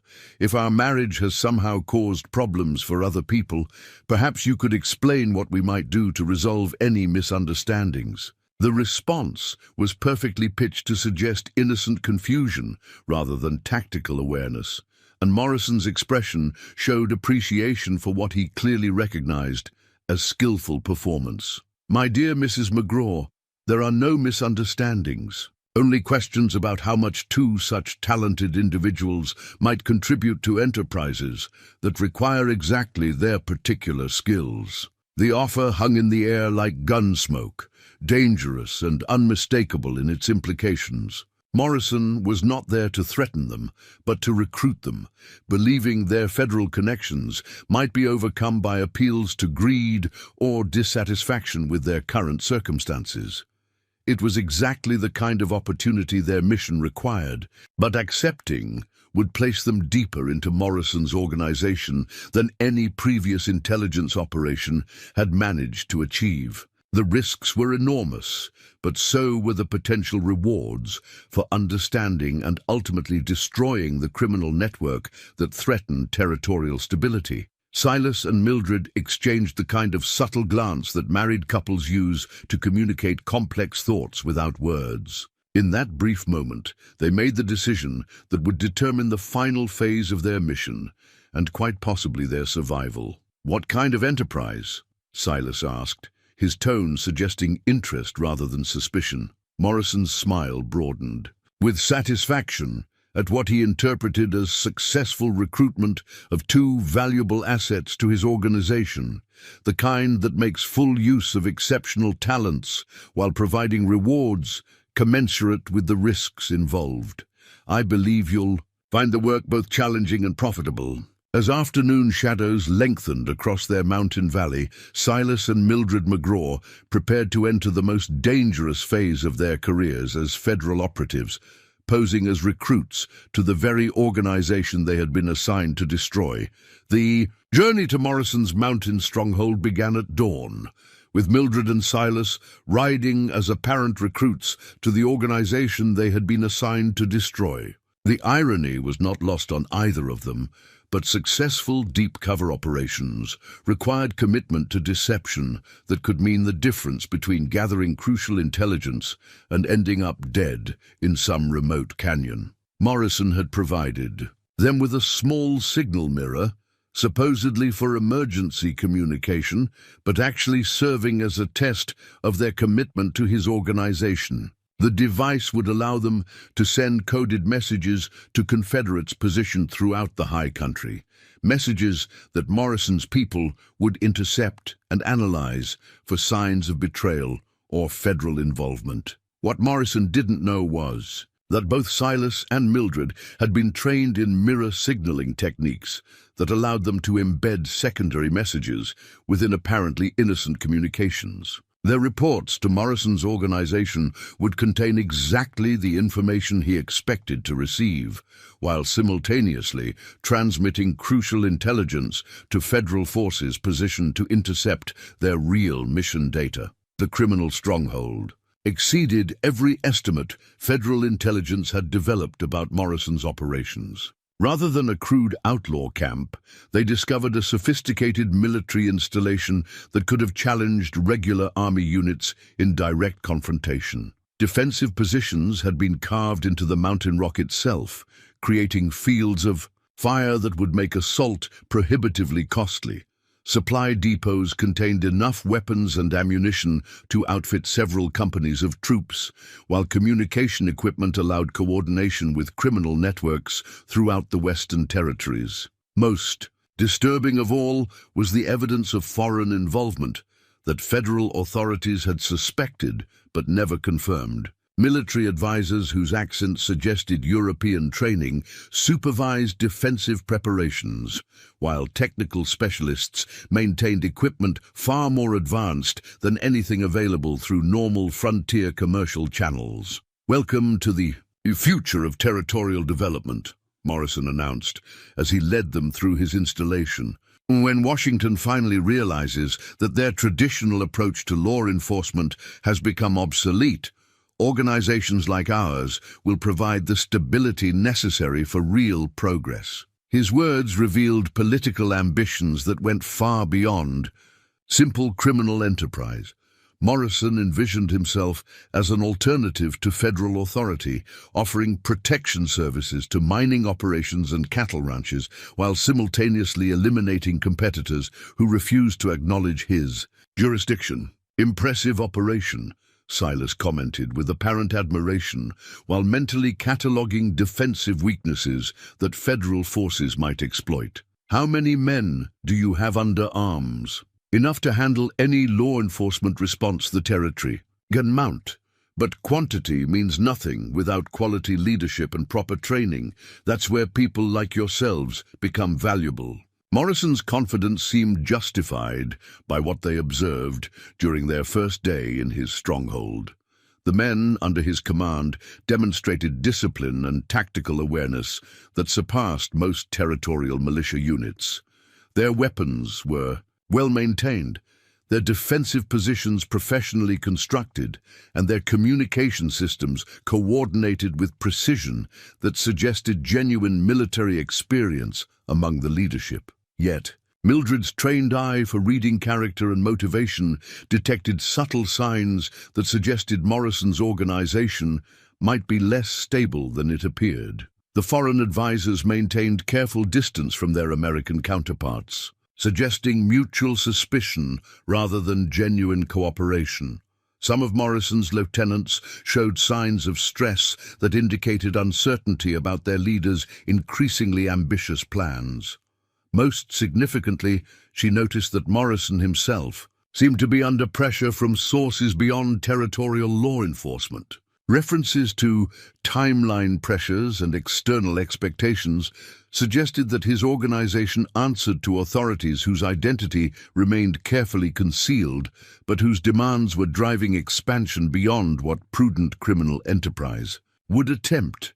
Their second day in the stronghold brought the first real test of their cover identities, when Morrison assigned them to participate in planning for what he described as a demonstration of capability that would convince territorial authorities to negotiate rather than continue futile law enforcement efforts. The target was Cedar Ridge itself. Morrison intended to raid the town where Silas and Mildred had been married, seizing the bank's contents, while demonstrating that no community could consider itself safe from his organization's reach. The psychological impact would be enormous, proving that even a coordinated federal territorial response could not protect frontier settlements from determined criminal assault.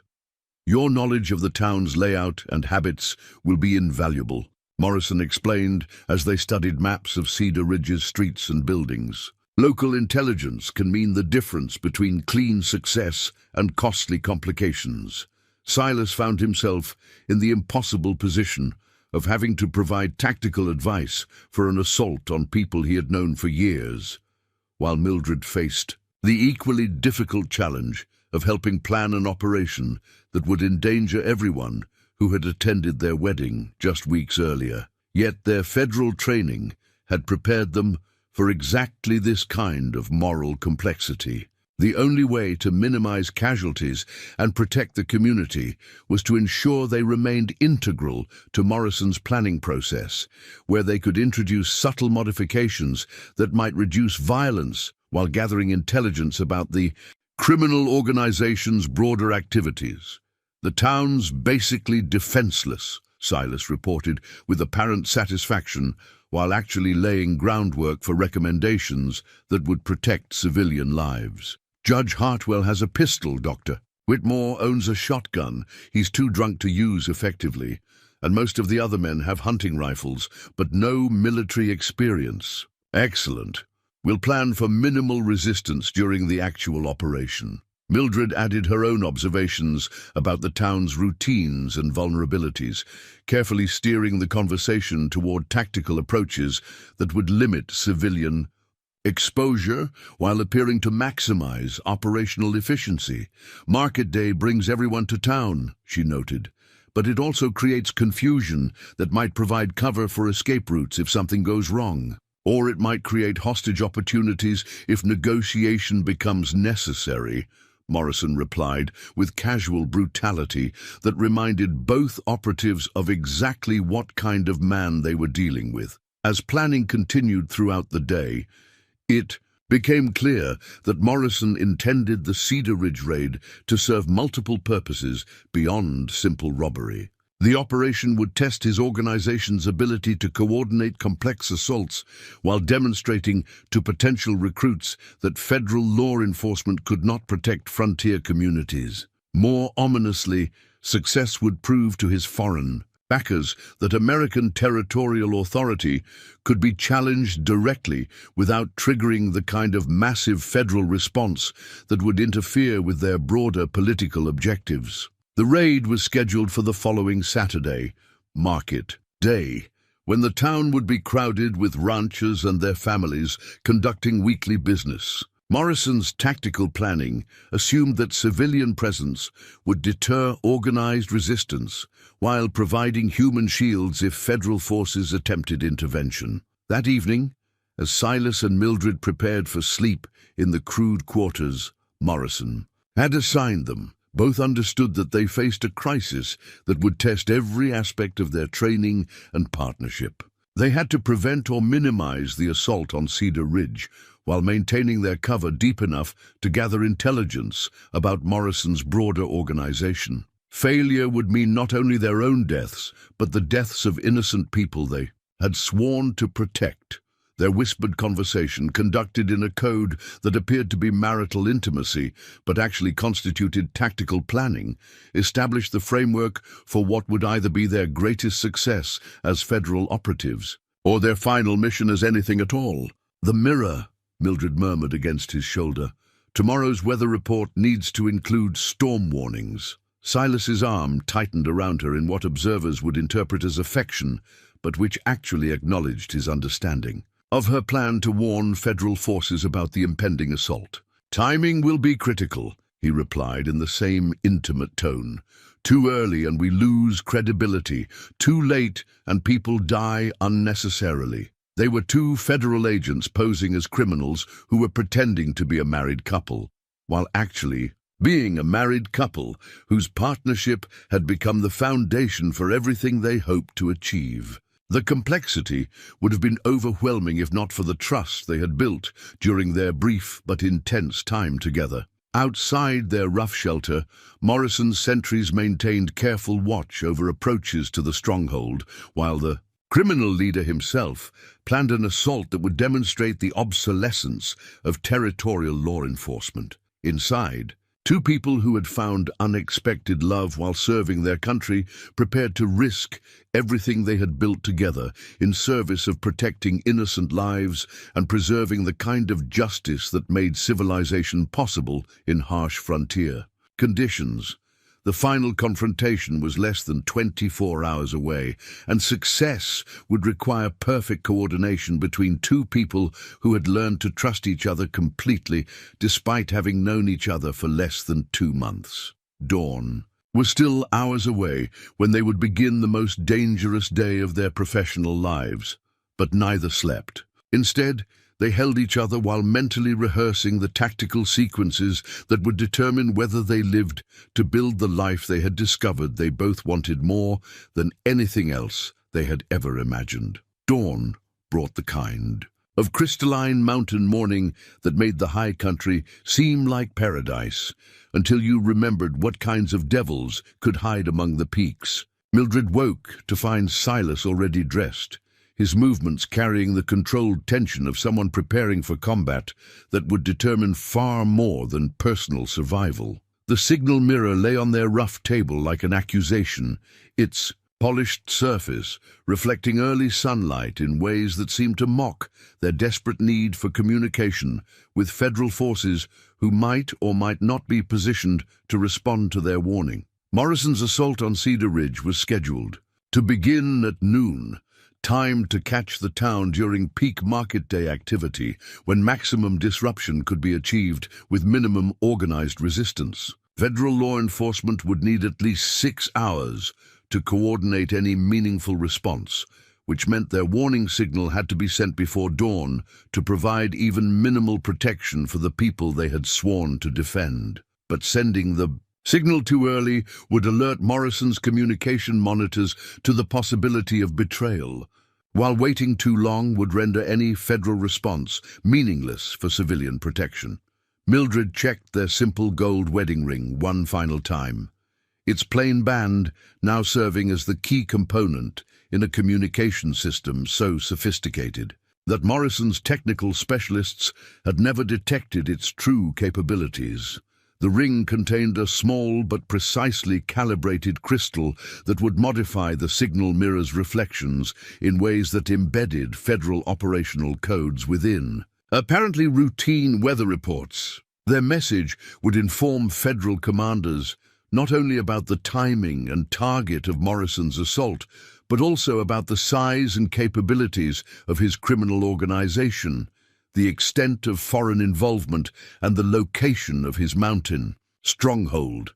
Success would provide law enforcement with everything necessary to eliminate the most dangerous criminal enterprise in territorial history. Failure would result in the deaths of everyone they had known in Cedar Ridge, followed shortly by their own execution as exposed federal agents. "Time," Silas said quietly, his hand moving to the knife at his belt with unconscious readiness for violence that had become as natural as breathing during 15 years of frontier survival. They moved through Morrison's stronghold with the careful casualness of people conducting routine morning business while actually positioning themselves for the most critical intelligence transmission of their careers. The signal mirror's operation required line-of-sight communication with federal positions that might not even exist if their warnings had failed to reach proper authorities through previous channels. Mildred took position on a rocky outcrop that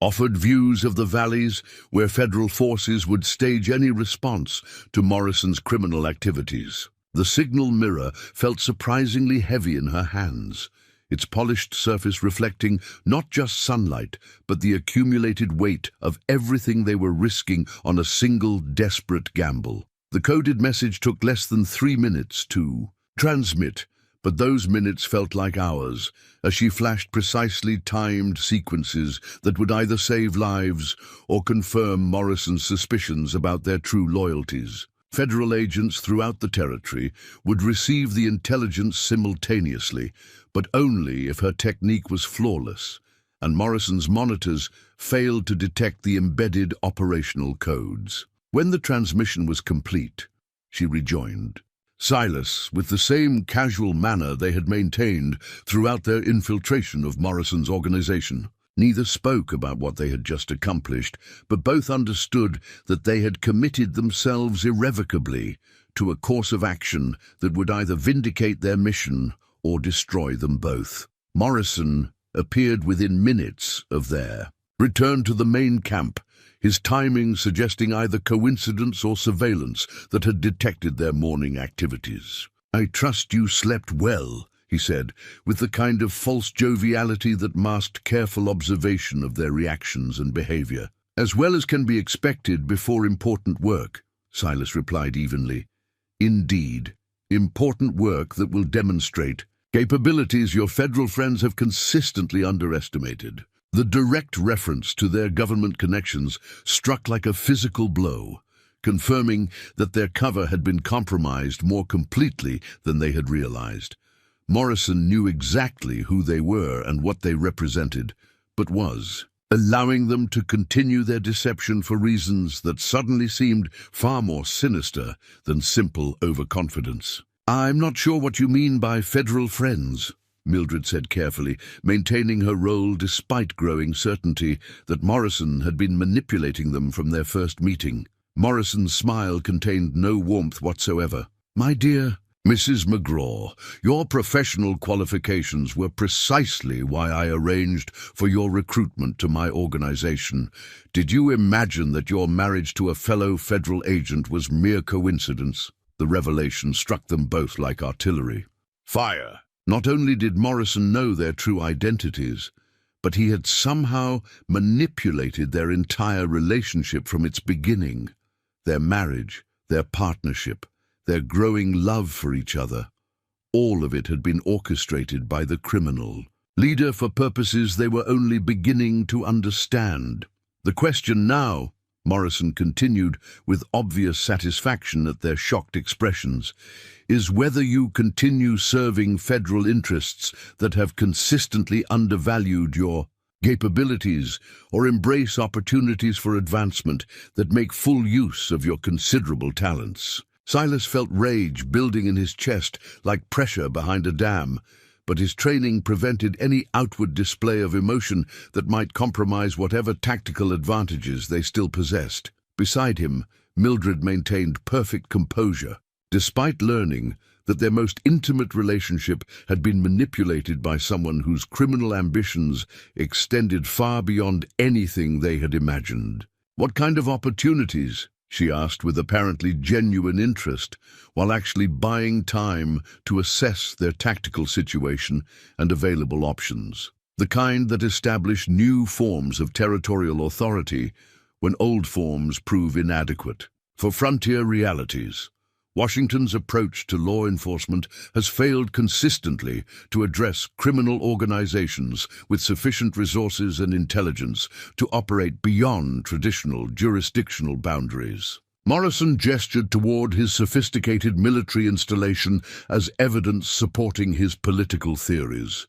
"My organization represents evolution in territorial governance, private security services that provide actual protection rather than bureaucratic promises, economic development that benefits participants rather than distant politicians, and justice systems that respond to local conditions rather than abstract legal principles." His vision amounted to replacing federal authority with criminal enterprise disguised as private law enforcement, a transformation that would reduce frontier territories to feudal states controlled by whoever possessed sufficient violence to impose their will on helpless civilian populations. The Cedar Ridge operation serves as demonstration of these principles, Morrison continued. "Local authority will prove helpless to prevent our activities. Federal response will arrive too late to provide meaningful protection, and survivors will recognize the advantages of accommodation over futile resistance." The casual brutality of his planning made clear that Morrison intended the raid to terrorize, rather than simply rob the frontier community. Civilian casualties would not be avoided, but actively sought as proof that federal law enforcement could not protect the people it claimed to serve. "After Cedar Ridge acknowledges new realities," Morrison concluded, "other communities will follow suit without requiring similar demonstrations. Your knowledge of federal operations will prove invaluable in negotiating transitions that minimize unnecessary violence while establishing proper authority relationships." He was offering them positions as his lieutenants in return for betraying everything they had sworn to defend as federal agents. The choice between collaboration and execution was clear, but Morrison's confidence suggested he believed their response was predetermined by practical considerations that made moral qualms irrelevant. What he didn't understand was that Silas and Mildred McGraw had discovered something during their brief marriage that made death preferable to betraying either their principles or each other.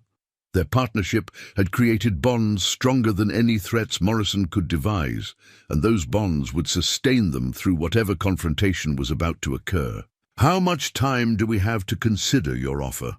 Silas asked, with apparent reasonableness, while actually establishing timelines for tactical planning. "Until the Cedar Ridge operation concludes successfully. Your participation will demonstrate commitment to new loyalties, while refusal will indicate attachment to old ones that have outlived their usefulness." Morrison's ultimatum provided the clarity they needed to plan their response.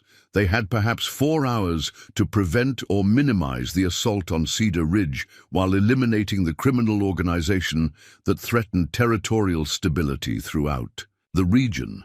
Success would require perfect coordination of their individual skills, flawless execution of tactics they were improvising without adequate preparation, and the kind of desperate courage that came only from fighting for something more important than personal survival.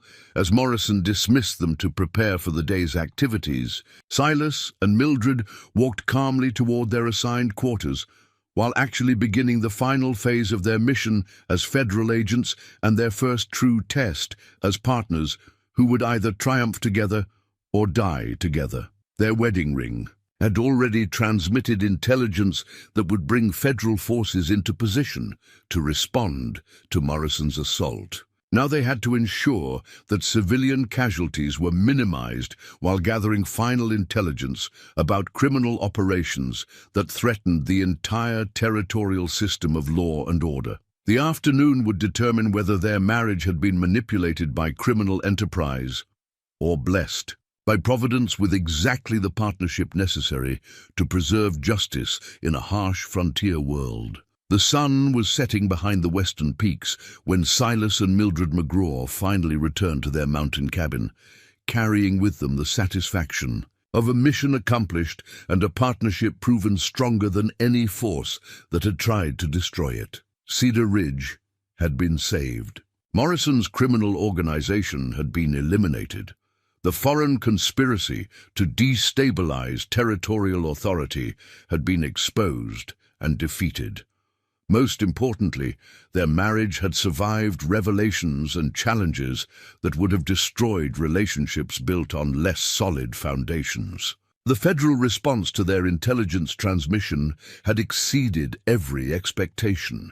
Coordinated strikes on Morrison's stronghold and communication networks had dismantled the entire criminal enterprise within hours of the planned assault. On Cedar Ridge, Morrison himself had been captured alive, along with his foreign advisors, and enough documentation to expose similar operations throughout the Western Territories. The town that had once mocked their unlikely marriage now spoke of them with the kind of reverent admiration reserved for heroes whose sacrifices had saved innocent lives. Children who had once scattered at Silas's approach now waved eagerly when they spotted him in the distance. Women who had once dismissed Mildred as a plain spinster now sought her advice about everything from medical care to matters of the heart. But the most significant transformation had occurred within their own relationship. Learning that their marriage had been manipulated by criminal conspiracy had initially shaken their confidence in what they had built together. If their attraction had been orchestrated, their compatibility manufactured, their love merely the product of elaborate deception, what did that say about the reality of their partnership? The answer had come during the final confrontation with Morrison's forces, when each had risked everything to protect the other without thought for mission objectives or federal priorities. Whatever had brought them together, what they had created transcended its origins to become something genuine and unshakable. People are still talking about the wedding, Mildred observed, as she arranged wildflowers in a jar that had once held medical supplies but now served purely decorative purposes. Let them talk, Silas replied from his position beside the fireplace, where he was cleaning his father's rifle with the same methodical care it had received for 3 generations. This time, they're talking about something worth discussing, outside. Their cabin, the same mountains that had concealed criminal conspiracy, now offered the kind of peace that came from having faced the worst possible challenges and emerged stronger rather than broken. Their love story had become legend throughout the territory, but the legend mattered less to them than the daily reality of partnership built on mutual respect, shared purpose, and the kind of trust that made each more effective than either could. Be alone.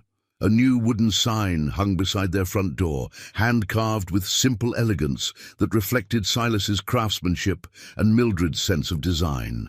McGraw Ranch, it proclaimed to any visitor who might find their way to this remote valley, announcing their intention to build something permanent together rather than merely surviving in temporary isolation. The federal government had offered both of them continued employment in covert operations that would utilize their proven effectiveness as a team. They had declined, choosing instead to establish the kind of life they had discovered they wanted, more than professional achievement or public recognition. Their mountain ranch would provide the peace they had earned through service that had cost them both more than anyone would ever know. but it would also serve as a refuge for other federal agents who needed time to recover from missions that tested the limits of human endurance, and as a training ground for couples whose partnerships might prove valuable to territorial law enforcement. Do you ever regret it? Mildred asked as they prepared for sleep in the bedroom that had once been hers alone, but was now truly theirs. Giving up the work that defined both of us for so many years? Silas considered the question with the same careful attention he brought to all matters that affected their shared future. I regret nothing that brought me to this moment with you. Whatever we were before, we're better together than either of us was alone. She nodded, understanding exactly what he meant. Their individual identities as federal agents had been important, but their joint identity as partners in marriage and life transcended professional accomplishments to create something that would last beyond any mission or assignment. The plain seamstress and the mountain man had indeed shocked everyone who thought they knew what such people were capable of achieving. But the greatest shock had been to themselves, as they discovered that love could find the most unlikely people and transform them into something stronger than they had ever imagined possible. As autumn settled over their mountain valley with colors that seemed painted by an artist who understood that beauty came in infinite varieties, Silas and Mildred McGraw began building the life they had risked everything to protect. Their love story would be remembered long after the criminal conspiracy they had defeated was forgotten, but they measured success not by public acclaim, but by the quiet satisfaction of partnership that had proven equal to every challenge. The mountains that had once seemed forbidding now felt like home. The isolation that had once been refuge now became the foundation for building something that would last through whatever challenges the future might bring. And the marriage that had begun as a apparent mismatch had revealed itself to be the kind of perfect partnership that proved genuine love could indeed find the most unexpected people and transform them into exactly what each other needed most. Inna, a land where survival required strength, wisdom, and the courage to see beyond surface appearances. They had found each other and created something that would endure long after the gossips were forgotten, and the doubters had learned the truth about recognizing real worth when it appeared in unexpected forms. Sometimes the heart sees what the eyes cannot, and love finds us in the most unexpected places. For Silas and Mildred McGraw, that truth had become the foundation of a life together that exceeded every dream either had dared imagine during the lonely years before they discovered that the right partnership could indeed make anything possible. Chattidia, mountain man, and his bride had proven that true beauty comes not from appearance, but from character, courage, and the kind of love that sees worth where others see only surface flaws. Their story became a reminder that in a world quick to judge by appearances, the most extraordinary partnerships often develop between the most unlikely people. Years later, when travelers passed through Cedar Ridge and heard the tale of Silas and Mildred McGraw, they would shake their heads in amazement at how wrong an entire town could be about two people who seemed so mismatched. But those who had witnessed the transformation, who had seen the plain seamstress reveal strength that saved lives and watched the fearsome mountain man demonstrate tenderness that honored his wife's true worth, understood that some love stories transcend every expectation to create something more beautiful than any fairy tale. In their mountain home, as winter snows covered the peaks and spring flowers returned to the valleys, Mr. and Mrs. McGraw continued building the kind of partnership that proved love could indeed conquer all, not through magic or miracles, but through the daily choice to see the best in each other and work together toward shared dreams that honored both their individual strengths and their combined possibilities. The mockery had become admiration, the doubt had become respect, and the unlikely marriage had become the kind of enduring love story that reminded everyone who heard it that true worth often comes disguised as something the world overlooks until someone wise enough to look deeper discovers the treasure that was always there, waiting for recognition, and in the end, that recognition, first by each other, then by their community, and finally by history itself, proved that sometimes the most beautiful love stories begin